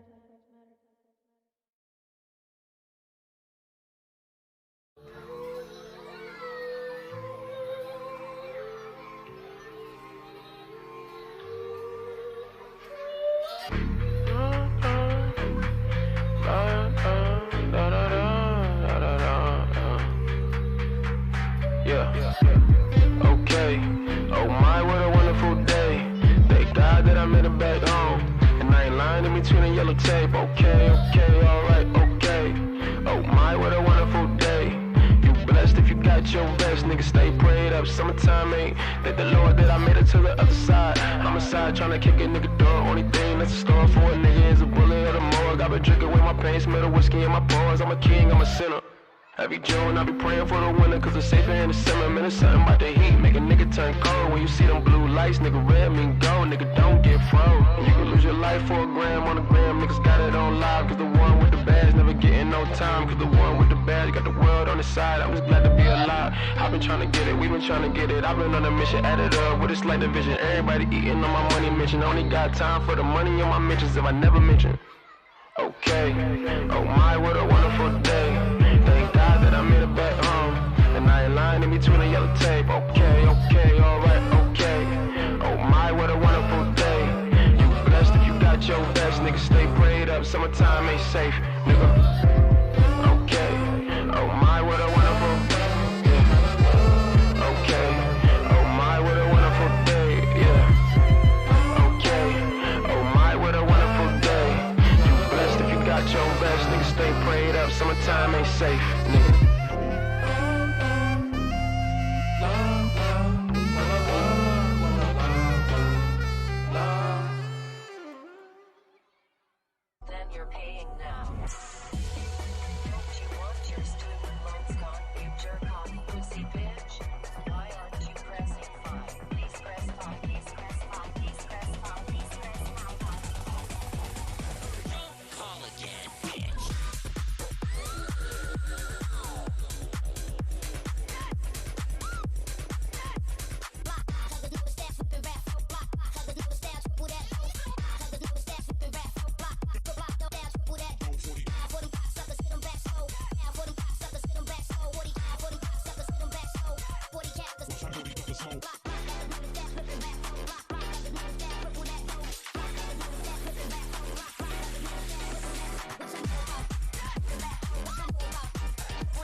no cap.